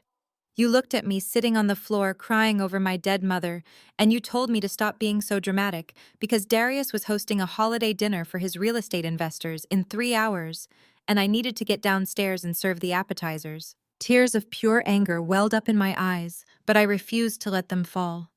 I stood tall, staring down at the woman who had broken my spirit for years. I told you I could not do it.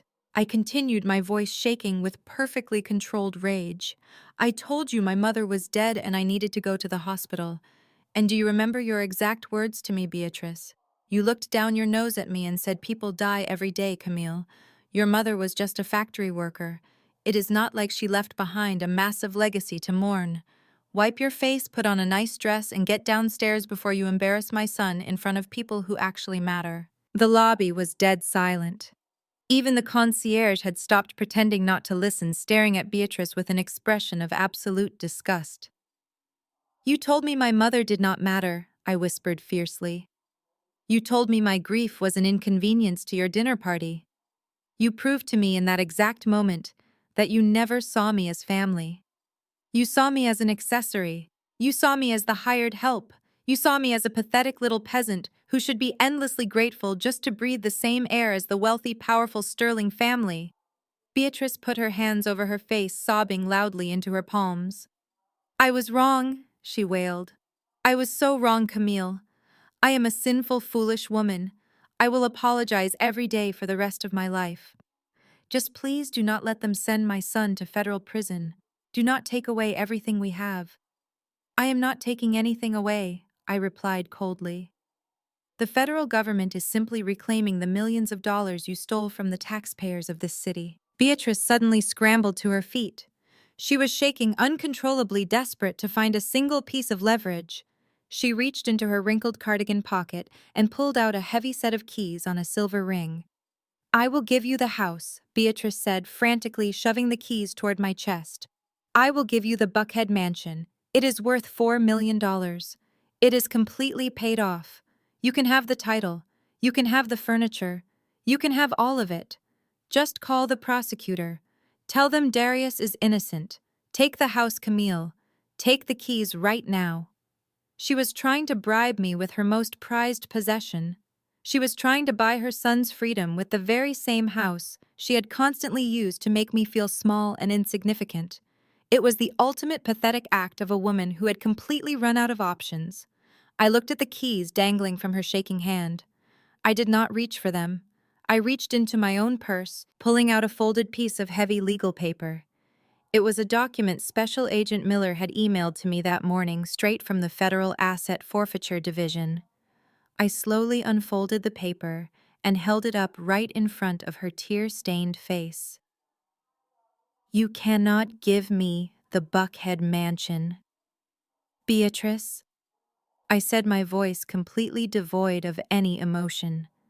Beatrice stared at the paper, her eyes scanning the bold black letters at the top of the page. It was an official notice of federal seizure. The mansion was heavily leveraged against the Southside Commercial Development Project, I explained smoothly, watching the final spark of hope completely die in her eyes. Darius used the house as collateral to secure the fraudulent municipal grants.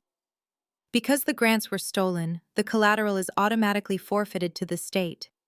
The bank seized the property an hour ago. The federal agents are probably putting the padlocks on the wrought iron gates right this very second. I stepped closer, lowering my voice so only she could hear the absolute finality in my words. You do not have a mansion to bargain with, Beatrice. You do not have a fortune. You do not have a legacy. You are homeless. And you can take your fake apologies and your stolen keys and get out of my building before I have you arrested for trespassing. Beatrice let out a weak, breathless gasp. The silver keys slipped from her trembling fingers, hitting the hard tile floor with a loud, depressing clatter. She stared at the federal foreclosure notice in my hand, her mouth opening and closing silently. Her entire world, her entire identity had just been completely erased. She had nothing left. She had absolutely no one to save her. I turned my back on her, walked over to the concierge desk, took my son by the hand, and calmly walked toward the elevator, leaving the ruined matriarch of the Sterling family standing alone in the lobby, with absolutely nothing but the bitter, miserable consequences of her own terrible actions. The next morning, I woke up feeling a profound sense of peace that I had not experienced in over a decade. The air in my apartment felt lighter, the morning sun streaming through the windows felt warmer, and the heavy, suffocating weight of the Sterling family was finally lifted entirely off my shoulders. I dropped Leo off at his school, with a bright smile watching him run inside to his friends. I had taken the day off from work to handle a few final personal errands, and I decided to treat myself to a quiet, luxurious breakfast. I walked into an upscale Parisian-style cafe, located just a few blocks from my downtown office. The smell of freshly ground espresso beans and warm butter croissants filled the air, offering a stark, beautiful contrast to the absolute chaos I had orchestrated the night before. I found a secluded corner table near the large front window, ordered a caramel macchiato and a pastry, and opened my laptop to check the morning headlines. The local news cycle was completely dominated by the massive federal raid on Sterling real estate enterprises. Every major news outlet in Atlanta was running endless commentary on the seized assets, the frozen bank accounts, and the total political destruction of Jamal. It was a flawless victory. I took a slow, deeply satisfying sip of my warm coffee, savoring the sweet taste of my new freedom. But my quiet morning was abruptly interrupted. A dark shadow fell across my small marble table, completely blocking the warm morning sunlight. I slowly looked up from my screen. Standing right in front of me, looking absolutely frantic and deeply exhausted, was Jasmine. She looked nothing like the polished, glowing, perfectly styled social media influencer I was used to seeing. The innocent, fragile, pregnant girl routine she had played so perfectly at the courthouse and the steakhouse was completely gone. She was wearing a beige trench coat pulled tightly around her waist, a pair of oversized black sunglasses hiding her eyes, and her usually flawless hair was pulled back into a messy, uneven ponytail. She did not wait for an invitation. She grabbed the metal chair opposite mine, dragged it aggressively across the tiled floor, and sat down hard. She leaned forward, slamming both of her manicured hands onto the marble table. Her face was tense, her jaw clenched tight. "Listen to me very carefully, Camille." Jasmine hissed, her voice completely devoid of the sweet, high-pitched giggles she usually weaponized. "I do not have time for games today. The federal agents raided the luxury condo Darius leased for me at 5 o'clock this morning. They took my jewelry. They took my designer bags. They completely froze the joint checking account Darius set up for my living expenses. I have absolutely zero access to any cash, and my credit cards are being declined everywhere." I took another calm sip of my coffee, placing the cup gently back onto the saucer. "That sounds incredibly stressful, Jasmine. But I fail to see how your frozen bank accounts have anything to do with my morning coffee. You should probably call the public defender assigned to Darius. I am sure they can offer you some wonderful legal advice on how to navigate the federal forfeiture process." Jasmine slammed her hand against the table again, causing my coffee cup to rattle. "Drop the act, Camille," she snapped, leaning in so close I could smell the stale alcohol on her breath. "I know all about the emergency cash." I raised an eyebrow, genuinely amused. "The emergency cash. Do not play stupid with me," Jasmine growled, her eyes darting nervously around the quiet cafe to make sure no one was listening to us. "Darius told me he always kept a massive hidden emergency fund in a private offshore account, just in case the real estate market ever crashed. He said it was completely untraceable. He said you were the one who set it up and managed it for him. I need that account number, Camille. I need the routing information and the access codes right now." I stared at her, marveling at the sheer unadulterated audacity. She had actively helped destroy my marriage, flaunted her affair in my face, mocked me in public, and now she was sitting across from me demanding I fund her escape plan. "And why on earth would I ever give you a single dime?" I asked smoothly, resting my hands neatly on my lap. "Because you owe him." Jasmine spat viciously, a cruel, ugly sneer twisting her features. She finally dropped the last remaining shred of her fake innocence, revealing the toxic, venomous core beneath her pretty face. "You owe him for keeping you around as long as he did. Do you honestly think Darius ever actually loved you? He told me everything, Camille. He told me how completely miserable he was in your marriage. He said you were boring, rigid, and totally devoid of passion. He said coming home to you felt like walking into a corporate boardroom." She leaned back in her chair, crossing her arms and smiling a dark, vindictive smile. "He only stayed with you because you were useful. You were nothing but an unpaid accountant who happened to wash his clothes and raise his child. He was completely repulsed by you. He loved me. He wanted to build a real family with me. I gave him the excitement and the passion you never could. So you are going to give me the access codes to that hidden cash stash right now, so I can leave this city and take care of his baby, or I swear I will go to the press and tell them you were the mastermind behind the entire fraud scheme. I will tell them you framed him." She sat there breathing heavily, looking incredibly proud of her vicious little monologue. She truly believed her cruel words would break me. She thought reminding me of my ex-husband's betrayal would somehow shatter my confidence and force me to submit to her demands. I did not flinch. I did not cry. I did not even raise my voice.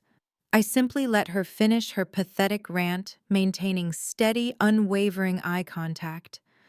I reached into my leather tote bag sitting on the empty chair beside me. I pulled out a crisp white envelope and placed it flat on the marble table. I slowly slid it across the smooth surface until it rested directly in front of Jasmine. Jasmine frowned, looking down at the unmarked envelope. "What is this?" she demanded. "Is this the account information?" "No, Jasmine." I said, my voice eerily calm and dripping with absolute certainty. "That is not an account number. There is no hidden emergency cash stash. Darius lied to you about that to make himself look like a brilliant, prepared billionaire. The only untraceable money he ever had was the money I tracked directly into the hands of the federal government. You are completely broke. You have no escape fund. But what is inside that envelope is actually much more valuable to your immediate future. Jasmine hesitated, her eyes narrowing in deep suspicion. She slowly reached out with trembling fingers, picked up the envelope, and tore open the flap. She pulled out a small stack of official-looking medical documents printed on the heavy watermarked paper of a highly exclusive Atlanta urology clinic. She stared at the top page, her brow furrowing in confusion. These are medical records. Why are you giving me Darius's medical records? I took a final sip of my macchiato, enjoying the rich, sweet flavor. Read the second paragraph on the first page, Jasmine. Read it very carefully. Jasmine's eyes darted down the page. The cafe around us was filled with the soft hum of conversation and the clinking of silverware. But at our table, the silence was deafening. I watched closely as her eyes scanned the medical jargon. I watched the exact moment her brain processed the information. The arrogant, entitled sneer completely vanished from her face. Her jaw went slack. The blood drained entirely from her cheeks, leaving her face a terrifying, ghostly shade of white. Her hands began to shake so violently that the heavy medical papers rattled loudly against each other. "No," Jasmine whispered, her voice completely hollow and breathless. "No, this cannot be real. This is a fake. You forged this." "It is completely real," I assured her, my voice hard and entirely merciless. "It is an official certified medical record from 3 years ago. You see, Jasmine, you were so busy gloating about how much Darius loved you and how desperate he was to start a new family with you that you completely missed a very important detail about his medical history." I leaned forward, resting my arms on the table, closing the physical distance between us. "Darius had a vasectomy 3 years ago. Jasmine," I stated clearly, letting every single word strike her like a physical blow. "He had the procedure done right after Leo turned 4. He told me he absolutely did not want any more children because it would interfere with his luxury lifestyle. The clinic confirmed the procedure was completely successful and irreversible without highly invasive complex surgery, a surgery he absolutely never had." Jasmine stared at me, her eyes wide with sheer, unadulterated panic. She pressed a trembling hand against her pregnant stomach, her breathing becoming rapid and shallow. "You are lying," she gasped out, shaking her head frantically. "He is the father. He promised me he was the father. He is not the father of your baby, Jasmine," I said coldly. "And honestly, I do not care who the real father is. Maybe it is the personal trainer you see on Tuesday mornings. Maybe it is the club promoter you text late at night. That is entirely your problem. But it definitely is not my ex-husband." Jasmine dropped the papers onto the table as if they were literally on fire. She covered her mouth with both hands, tears of pure terror spilling over her eyelashes. She had built her entire grift, her entire luxury lifestyle on the absolute certainty that she had trapped a wealthy man with a pregnancy. And now that foundational lie had been completely and violently exposed. "You cannot show this to him," Jasmine begged, her voice cracking into a pathetic, high-pitched sob. "Please, Camille. If Darius finds out the baby is not his, he will completely cut me off. He will never speak to me again. He will not pay for my lawyers. I will have absolutely nothing." I picked up my purse and stood up from the table, looking down at the utterly ruined, sobbing woman who had tried to destroy my life just 24 hours earlier. "I am afraid you are a little too late for that request, Jasmine," I said, offering her one final, chilling smile, "because I already mailed a certified copy of those exact medical records to the Federal Detention Center this morning. Darius is probably sitting in his jail cell opening the envelope right this very second. Good luck with your public defender." I turned my back on her, walked calmly out of the beautiful Parisian cafe, and stepped into the bright, warm Atlanta sunlight, leaving the mistress trapped entirely in the inescapable prison of her own deceit. I drove straight from the Parisian cafe to the towering glass and steel structure of the Richard B. Russell Federal Building in downtown Atlanta. The imposing architecture felt truly fitting for the absolute finality of the day. I parked my modest car in the secure underground lot, clipped my temporary federal visitor badge to the lapel of my gray blazer, and took the private elevator up to the 16th floor.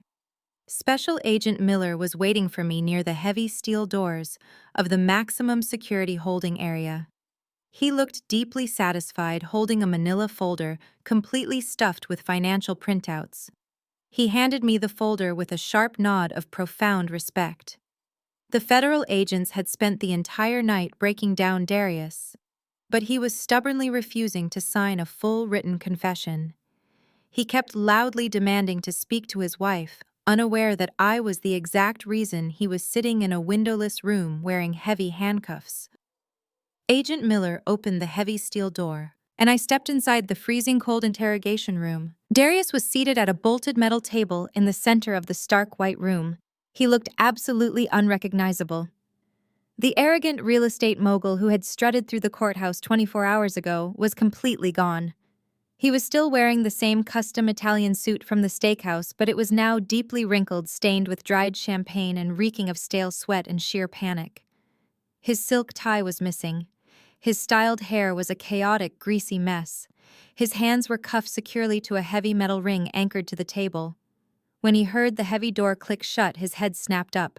His bloodshot eyes widened in absolute shock as he realized it was me walking into the room instead of a ruthless federal prosecutor.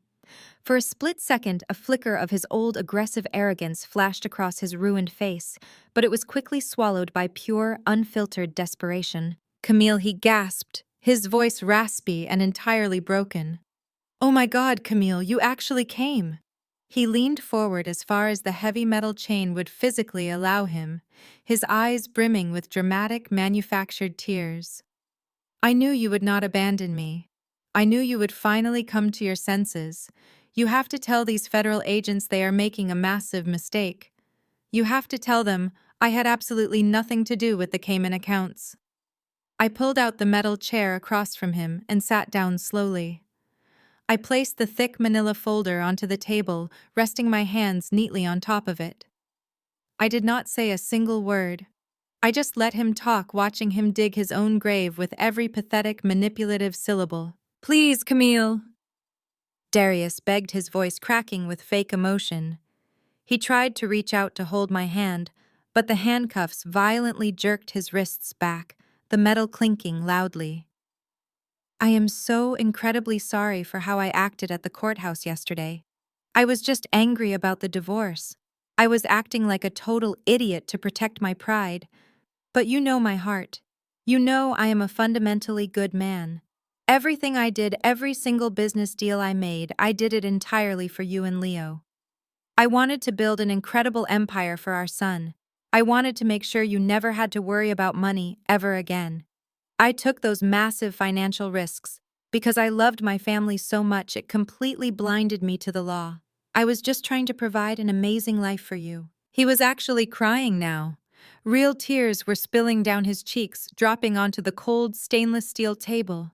He was putting on the performance of an absolute lifetime, desperately trying to manipulate my emotions the exact same way he had manipulated my trust for 11 years.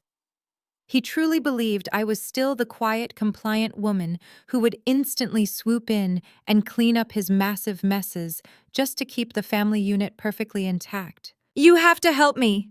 Darius sobbed, his chest heaving aggressively under his ruined suit. "They are talking about 20 years in a federal penitentiary, Camille. 20 years. I will never see Leo grow up. I will completely die in a concrete box. You cannot let them do this to the father of your child. You know the corporate ledgers better than anyone else in the entire world. You can easily find a legal loophole. You can testify that my signature was forged by Jamal. We can blame the entire illegal operation on Jamal. He is a corrupt politician anyway. Nobody will even question it. Just get me out of here and I swear I will give you anything you want. I will completely leave Jasmine. I will come back home today. We can be a real family again." I let his pathetic, hollow promises hang in the freezing air of the interrogation room for a long, agonizing moment. I looked at his tear-stained face, feeling absolutely nothing but profound clinical disgust. "You did it all for me. I repeated, my voice echoing coldly off the bare concrete walls. You built this massive fraudulent empire to make sure I never had to worry about money. That is a truly beautiful story, Darius. It really is an incredible piece of fiction. I slowly opened the thick manila folder sitting in front of me. I pulled out a heavy stack of highlighted bank statements and spread them out across the table so he could see the numbers clearly. Let us take a very close look at exactly how you provided for me, I said, tapping my manicured finger against the top document. This is the master ledger for our joint household checking account. Do you remember the massive argument we had 6 months ago when I asked you for an extra $200 to buy Leo a new winter coat and some heavy boots? You screamed at me for 20 solid minutes. You told me the real estate market was incredibly tight. The company was struggling with cash flow, and I needed to stop being so financially irresponsible. You put me on a strict grocery budget of exactly $400 a month. You made me clip coupons, Darius. You made me shop at discount stores while you were supposedly building a multi-million-dollar empire for our family. Darius swallowed hard, his eyes darting quickly away from the highlighted bank statements. Camille, the liquid assets were completely tied up in the commercial developments. I did not have the cash on hand. I pulled out a second stack of papers and slapped them down hard onto the metal table. The sharp sound made him violently flinch. That is a fascinating excuse, I replied mercilessly. Because on the exact same day you screamed at me for wanting to buy our son a winter coat, you authorized a wire transfer of $14,000 from your hidden offshore account. And where did that money go, Darius? It did not go into a college fund for Leo. It did not go into a retirement account for us. It went directly to a luxury car dealership in Buckhead to pay the cash down payment on a brand new Range Rover for Jasmine. Darius froze entirely. His mouth opened, but absolutely no sound came out. I pulled out another document, sliding it right under his nose.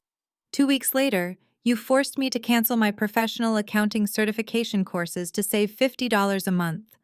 The very next morning, you signed a commercial lease agreement for a luxury high-rise condo in Midtown, paying $40,000 upfront in cash, so Jasmine could have a gorgeous city view. You spent $12,000 on designer bags for her birthday. You spent $8,000 sending your sister Tasha on a private spa vacation to Mexico.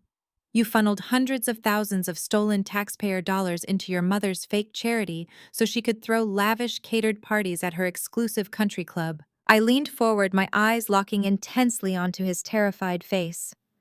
Do not you ever sit there and tell me you broke the federal law to provide for me. You kept me completely starved for resources, so I would be too exhausted and too dependent to ever question your absolute authority. You used me as free labor to manage your disastrous financial books, while you spent a massive fortune funding a luxurious fantasy life for your mistress, your corrupt brother-in-law, your arrogant sister, and your vicious mother. You did not build an empire for your son. You built a monument to your own colossal ego, and you expected me to quietly sweep the floors forever. Darius looked completely destroyed. The fake tears had entirely stopped falling. The desperate manipulative husband routine was utterly dead, replaced by the terrifying realization that I knew absolutely every single detail of his ultimate betrayal. He looked down at the financial documents scattered across the table, his chest rising and falling, in rapid, incredibly shallow breaths. He was entirely trapped, backed into a corner with absolutely zero leverage. "Camille, please, Darius," whispered his voice, shaking uncontrollably. His eyes darted toward the large two-way mirror covering the right wall of the interrogation room. He knew the federal agents were standing right behind that glass, listening to every single word. I cannot go to trial. If they put all of this evidence in front of a federal jury, they will completely bury me. They will give me the maximum sentence.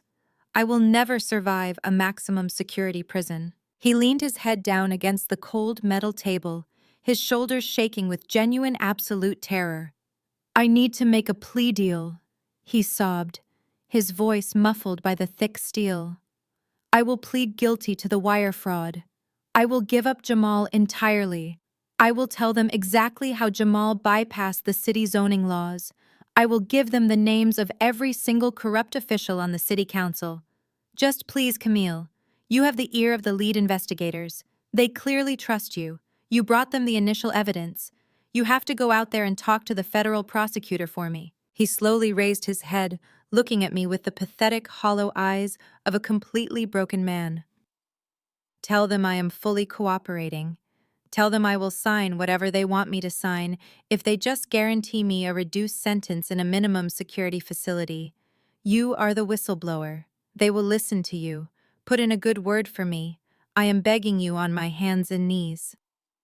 Save my life, Camille. I sat perfectly still, letting his desperate, pathetic pleas wash over me. For 11 long years, I had listened to this exact man demand my complete obedience. I had watched him flaunt his unearned wealth while treating me like an expendable asset. I had endured the relentless cruelty of his family because he flatly refused to protect me. And now he was actively begging me to save him from the exact fire he had intentionally started. I slowly gathered the highlighted bank statements, tapping them neatly against the metal table to align the edges. I placed them carefully back into the thick manila folder and closed the heavy cover. I stood up from the metal chair, looking down at him with an expression of absolute terrifying authority. I leaned in very close, resting both of my hands firmly on the edge of the steel table. The room was dead silent, save for the frantic, ragged sound of his breathing. I am not just the whistleblower, Darius. I whispered, my voice cutting through the freezing air like a freshly sharpened blade.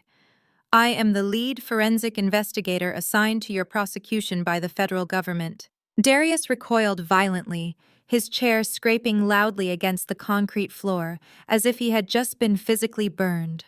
The sheer magnitude of his absolute defeat finally settled into his eyes. He realized I was not just a witness handing over documents. I was the architect of his entire federal prosecution. I did not wait for him to beg anymore. I simply picked up my manila folder, turned on my heel, and walked out of the interrogation room, leaving him completely alone with his shattered reality. 3 weeks later, the spectacular implosion of the Sterling family reached its absolute peak inside a sterile, heavily guarded deposition room at the federal courthouse. The government had gathered all the key players to officially record statements before the grand jury indictments. I sat quietly in the corner next to Special Agent Miller and the lead federal prosecutor, watching the toxic family completely devour each other. The room was suffocatingly tense. Darius sat at the far end of the long conference table wearing a bright orange prison jumpsuit, his wrists shackled to a belly chain. He looked completely hollowed out, the luxury real estate mogul completely erased by 21 days in federal lockup. Directly across from him sat Jamal, sweating profusely through his cheap off-the-rack suit. Jamal had brought his own ruthless defense attorney, having aggressively scrambled to secure a plea deal the absolute second he realized the FBI had my audio recordings. Tasha sat a few chairs down, refusing to even look at her husband. Beatrice was seated near the door, clutching her purse, her face pinched in a mask of bitter, terrified denial. Jamal cleared his throat, his hands shaking as he poured himself a glass of water. He did not look at Darius. He looked directly at the federal prosecutor. I am prepared to fully testify to the exact mechanics of the municipal grant fraud, Jamal stated, his voice completely devoid of any familial loyalty. Darius orchestrated the entire scheme. He approached me 3 years ago, begging me to bypass the environmental reviews for the Southside project. He explicitly told me he would funnel 20% of the stolen city funds directly into my offshore accounts in the Cayman Islands. I was completely manipulated by him. He used my political position to mask his criminal enterprise. Liar, Darius roared, straining violently against his heavy metal chains. The 2 federal marshals standing behind him immediately stepped forward, placing their hands forcefully on his shoulders. You came to me, Jamal. You said your re-election campaign was entirely broke. You said you needed cash to pay off your political opponents. You drafted the fake permits yourself. Jamal sneered, completely dropping the terrified politician act. You are going down, Darius, and I am not letting you drag me to the bottom of the ocean with you. I have already provided the government with every single text message you ever sent me regarding the fake vendor payments. I gave them the routing numbers for the shell companies. I am giving them everything they need to lock you away for 20 years. Beatrice gasped loudly, slamming her hand onto the conference table. Jamal, how dare you! She shrieked, her voice echoing aggressively in the small room. He is your brother. He gave you everything you have. You are a disgusting, treacherous snake. I completely disown you. You are absolutely dead to this family. You will never set foot in my house again. You do not have a house, Beatrice. Jamal shot back viciously, his face twisting with pure hatred. The bank took your precious Buckhead mansion 3 weeks ago. You are currently living in a cheap rental apartment in Decatur. Do not try to act like you are still the Queen of Atlanta. Your entire legacy is a massive joke. Tasha suddenly stood up, her chair violently tipping over backward. She reached into her designer handbag, pulled out a thick stack of legal documents, and threw them aggressively across the table directly at Jamal. The papers hit his chest and scattered across the polished wood. Those are divorce papers, Jamal. Tasha screamed, her face red with absolute fury. I filed them this morning. You are a complete failure of a man. You promised me a life of luxury and political power, and instead, you got us investigated by the federal government. You let my fashion boutique get raided. My credit cards are frozen. My friends are laughing at me, and I am facing potential tax evasion charges because you were too stupid to hide the money properly. I am absolutely done with you. Jamal laughed, a harsh, bitter sound that completely lacked humor. Your fashion boutique, he mocked loudly. Your boutique was a pathetic, empty vanity project. You never had a single real customer, Tasha. You were completely delusional. You spent $84,000 on secret credit cards just to buy clothes for yourself because you were desperately trying to look wealthy. You are nothing but a spoiled, arrogant child who married me because you thought my political connections would make you famous. You ruined my career with your endless demands for cash. Darius laughed from across the table, a dark, unhinged sound. She has always been a parasite, Jamal. Did you really think she loved you? She only married you because the first 3 rich men she dated realized she was completely insane and dumped her. She has been secretly siphoning money out of your joint accounts for years to pay for her cosmetic surgeries. Shut up, Darius! Tasha shrieked, lunging across the table toward her brother. You are the one who ruined everything. You were so incredibly jealous of Jamal's political power that you intentionally involved him in your illegal schemes just to prove you could control him. You always hated the fact that Mother loved him more than she loved you. The deposition room completely devolved into a chaotic, vicious war zone. They abandoned all legal strategy and began ruthlessly tearing each other to shreds, exposing decades of deeply buried family secrets, intense jealousy, and absolute backstabbing. Tasha revealed that Darius had intentionally sabotaged Jamal's first city council, run by leaking false rumors to the press just to keep Jamal reliant on his money. Jamal screamed that Beatrice had secretly hated Tasha's previous fiancés because they were not wealthy enough to elevate her social status at the country club. Darius yelled that Beatrice had known about the offshore accounts the entire time and had actively encouraged him to steal more city funds so she could buy a summer house in Martha's Vineyard. They were like rats trapped on a rapidly sinking ship, violently attacking each other in a desperate, pathetic attempt to survive. They completely forgot about the federal agent sitting in the room. They forgot about the prosecutor. They forgot about me. They were entirely consumed by their own toxic, venomous hatred for one another. I sat back in my chair watching the mighty Sterling family absolutely destroy whatever tiny shreds of dignity they had left. This was the exact culture they had cultivated for decades. A culture built entirely on greed, lies, and extreme selfishness. The moment the money disappeared, their familial loyalty evaporated instantly. Enough! The lead federal prosecutor suddenly barked, his powerful voice cutting right through the chaotic screaming. The room fell instantly silent. Tasha slowly picked up her overturned chair and sat down, breathing heavily. Jamal wiped the sweat from his forehead, looking completely exhausted. Darius slumped back into his chair, the heavy chains rattling against the wood. Beatrice sat frozen, her eyes darting nervously around the room. The prosecutor stood up, picking up a single heavily redacted document from his file. We have enough recorded testimony today to secure multiple federal indictments for conspiracy wire fraud and political corruption. But there is one final piece of evidence we need to place on the official record today. He looked directly at Beatrice, his expression entirely grim and completely merciless. Mrs. Sterling, the government has thoroughly audited your personal finances. We understand that your home was seized as collateral for the fraudulent commercial loans. However, we also reviewed the status of the private retirement fund your late husband left for you, a fund that was originally valued at roughly $1.2 million. Beatrice sat up perfectly straight, suddenly looking incredibly defensive. My retirement fund is completely separate from the real estate company. It is held in a secure trust. You have absolutely no legal right to freeze my personal survival money. I need that money to live. The prosecutor shook his head slowly. We did not freeze your retirement fund, Mrs. Sterling. Beatrice frowned, total confusion washing over her wrinkled face. Then why are you bringing it up in this deposition? Where is my money? The prosecutor turned his gaze slowly toward Darius. Darius had completely stopped breathing.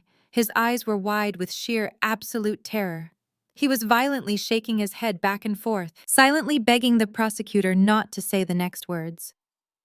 Your money is entirely gone, Mrs. Sterling. The prosecutor stated clearly, the words hitting the silent room like a physical blow. The account balance is exactly zero. Beatrice gasped, clapping her hand over her heart. That is absolutely impossible. I have not touched that money in 10 years. Darius manages that trust account for me. He promised me it was growing in a high-yield investment portfolio. He lied to you, the prosecutor said coldly. 2 years ago, Darius forged your signature on a complete withdrawal authorization. He completely drained the $1.2 million from your secure retirement trust. He did not invest it. He used every single penny of your survival money to purchase the luxury high-rise condo in Midtown Atlanta, the exact same condo where his 24-year-old mistress Jasmine is currently residing. The absolute silence in the deposition room was deafening. It was a thick, heavy, suffocating silence that completely paralyzed everyone at the table. Tasha covered her mouth, staring at her brother in absolute, unadulterated horror. Jamal looked at Darius as if he were looking at a complete stranger, completely repulsed by the sheer depth of the betrayal. Beatrice did not scream. She did not yell. She slowly turned her head to look at Darius, her golden child, the son she had defended, protected, and worshipped for his entire life. The son she had treated like a king, while treating me like absolute garbage. The son who had secretly stolen her entire life savings to buy a luxury apartment for a pregnant influencer. Darius could not even look her in the eye. He stared down at his handcuffed wrists, tears of pure shame falling onto the table. Beatrice opened her mouth to speak, but no sound came out. Her eyes rolled completely back into her head. Her body went entirely limp and she violently collapsed sideways out of her chair, hitting the hard floor of the deposition room in a dead faint. The heavy thud of Beatrice hitting the floor was the final punctuation mark on the Sterling family legacy. Medical personnel were immediately called into the deposition room, but the damage was already permanently done. When they loaded the unconscious matriarch onto a stretcher, nobody in her family even stood up to accompany her to the hospital. Tasha was too busy violently sobbing over her impending divorce and her complete financial ruin. Jamal was staring blankly at the wall, completely paralyzed by the realization of his destroyed political career. And Darius simply sat at the conference table, his head buried in his handcuffed hands, entirely consumed by his own catastrophic failure. That was the last time I ever saw them in the same room together as a family. They had completely devoured each other, 7 agonizing months later, the bitter winter wind whipped against the heavy concrete pillars of the federal courthouse. It was officially Judgment Day. The media circus surrounding the trial had been absolutely relentless. The spectacular downfall of a prominent city councilman and a wealthy real estate mogul had dominated the Atlanta news cycle for over half a year. But today, the television cameras were not allowed inside the courtroom. Today was reserved strictly for the cold, unyielding hammer of federal justice. I walked through the heavy oak doors of the courtroom wearing a sharp, tailored black suit. I took my seat in the front row, sitting directly behind the federal prosecution team. I was not there as a grieving ex-wife. I was there as the lead forensic investigator who had successfully guided the government through a massive maze of offshore accounts, fake vendors, and stolen municipal grants. The courtroom was packed to absolute capacity, but it was dead silent. Tasha sat a few rows behind me, completely unrecognizable. The designer clothes and expensive jewelry were entirely gone, replaced by a cheap, oversized sweater and unwashed, messy hair. She looked entirely broken, having narrowly avoided her own prison sentence by aggressively testifying against her brother and her husband. Jasmine was nowhere to be seen. She had vanished from Atlanta entirely the moment the federal accounts were frozen, leaving Darius with absolutely nothing but a hollow memory of her fake affection. Beatrice was also absent. After suffering a severe panic attack during the deposition, she had been moved into a state-funded assisted living facility, completely stripped of her wealth, her mansion, and her powerful country club friends. She was living the exact life she had ruthlessly mocked my own parents for enduring. A heavy wooden door near the judge's bench swung open. A pair of armed federal marshals escorted Jamal into the room. He was wearing the standard bright orange jumpsuit of a federal inmate. His charismatic politician's smile was entirely gone, replaced by a gaunt, hollow expression. He shuffled to the defense table, the heavy chains around his ankles clinking loudly against the polished floor. A moment later, the door opened again and Darius was led into the courtroom. He looked absolutely terrible. The sleek, arrogant billionaire who had popped champagne at the steakhouse was completely dead. His hair was thinning and entirely graying at the temples. His posture was severely hunched, as if the physical weight of his crimes was actively crushing his spine. He slowly took his seat next to his public defender, refusing to make eye contact with anyone in the gallery. He did not look for his sister. He did not look for me. He just stared blankly at the heavy wooden desk in front of him. "All rise," the bailiff announced loudly. The Honorable Judge Marcus Harrison walked into the courtroom, his black robes billowing behind him. He was known throughout the district as an incredibly strict, entirely merciless judge who absolutely despised white-collar criminals and corrupt politicians. He took his seat at the high bench, adjusted his reading glasses, and looked down at the two broken men sitting before him. The tension in the room was completely suffocating. We are here today for the final sentencing in the matter of the United States versus Darius Sterling and Jamal Hayes. Judge Harrison began, his deep voice echoing powerfully off the high ceilings. I have spent the last 3 weeks reviewing the sheer volume of evidence presented by the federal prosecution team. I have read the forensic accounting reports. I have listened to the audio recordings of your private conversations.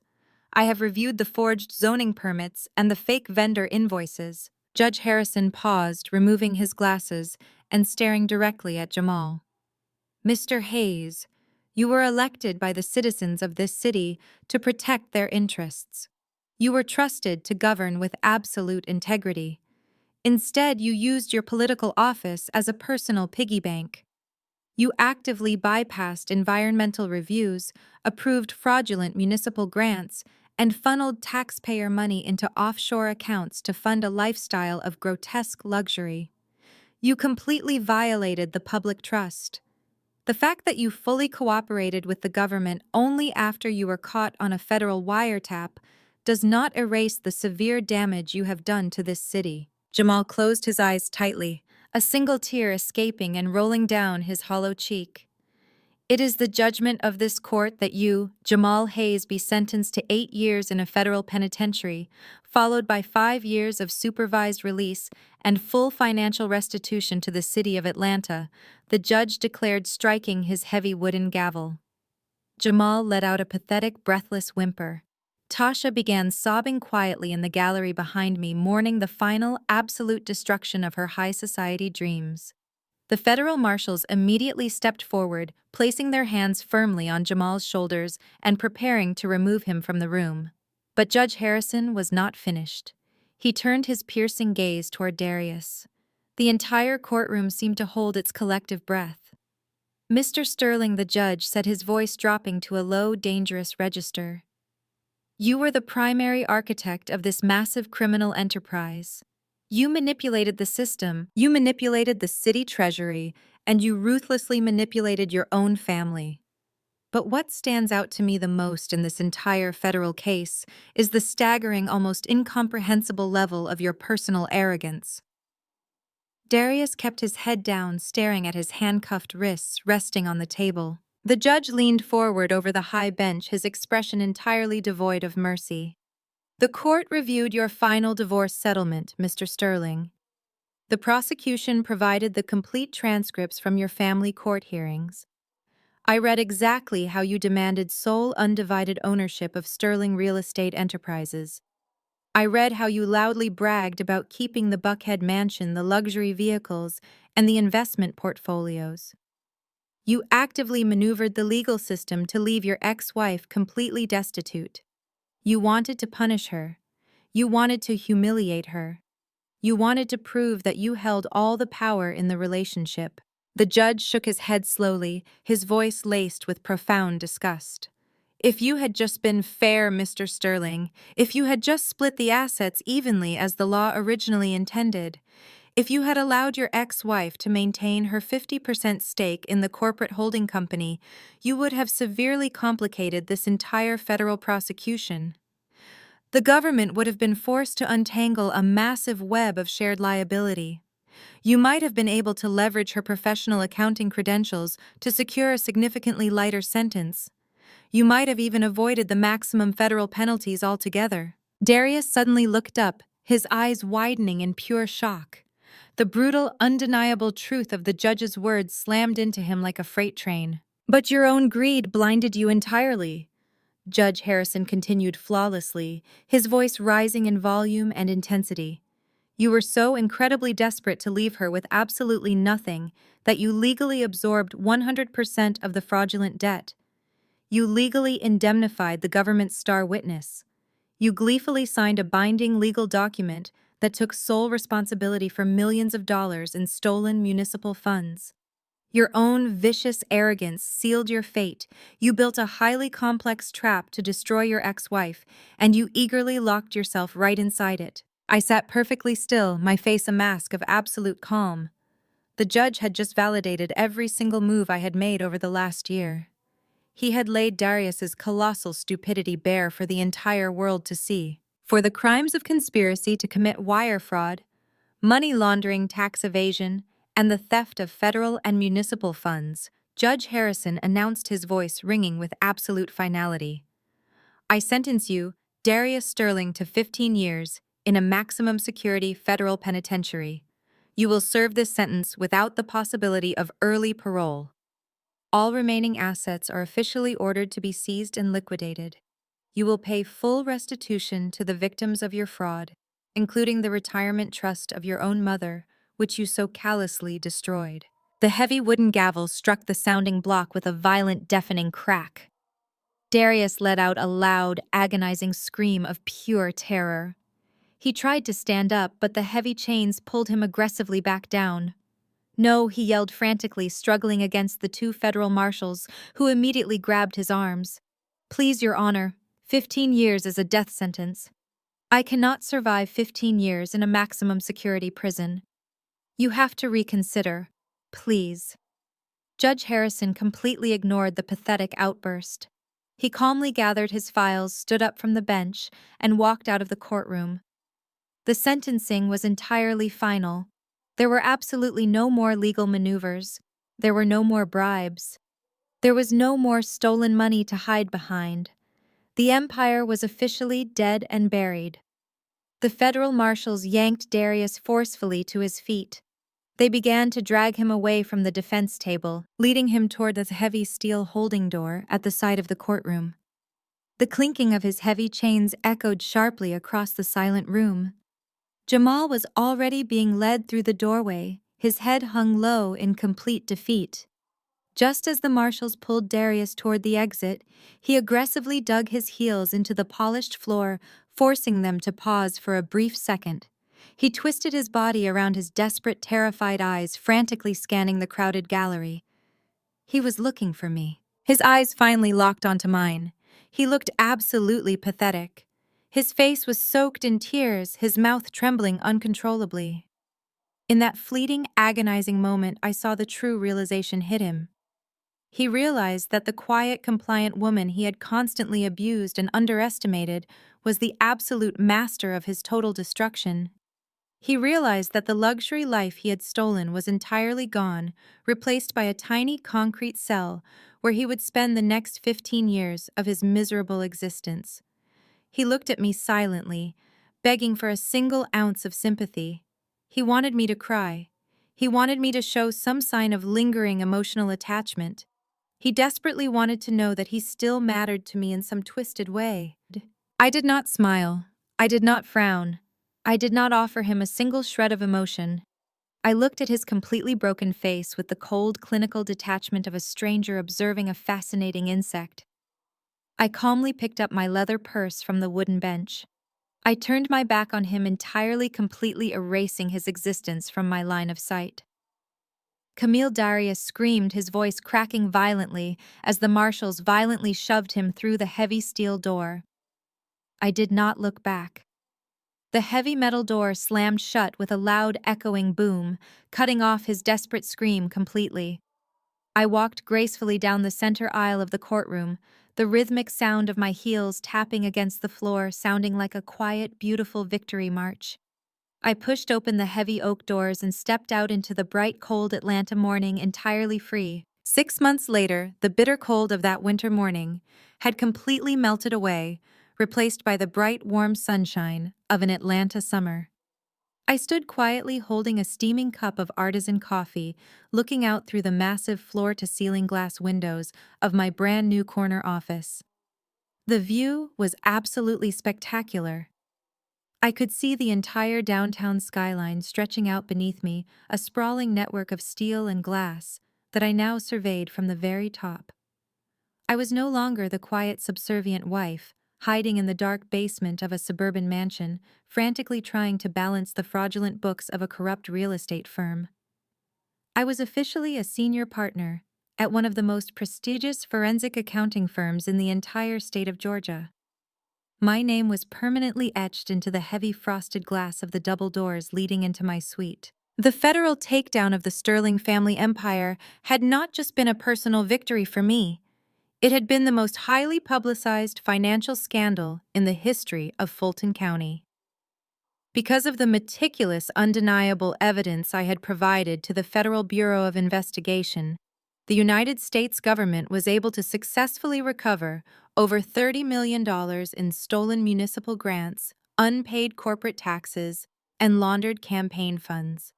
The operation was a massive, flawless success for the Department of Justice, and the federal government is incredibly generous to the people who help them recover their stolen money. I walked slowly back to my massive mahogany desk and looked down at the officially sealed document sitting right in the center of my leather blotter.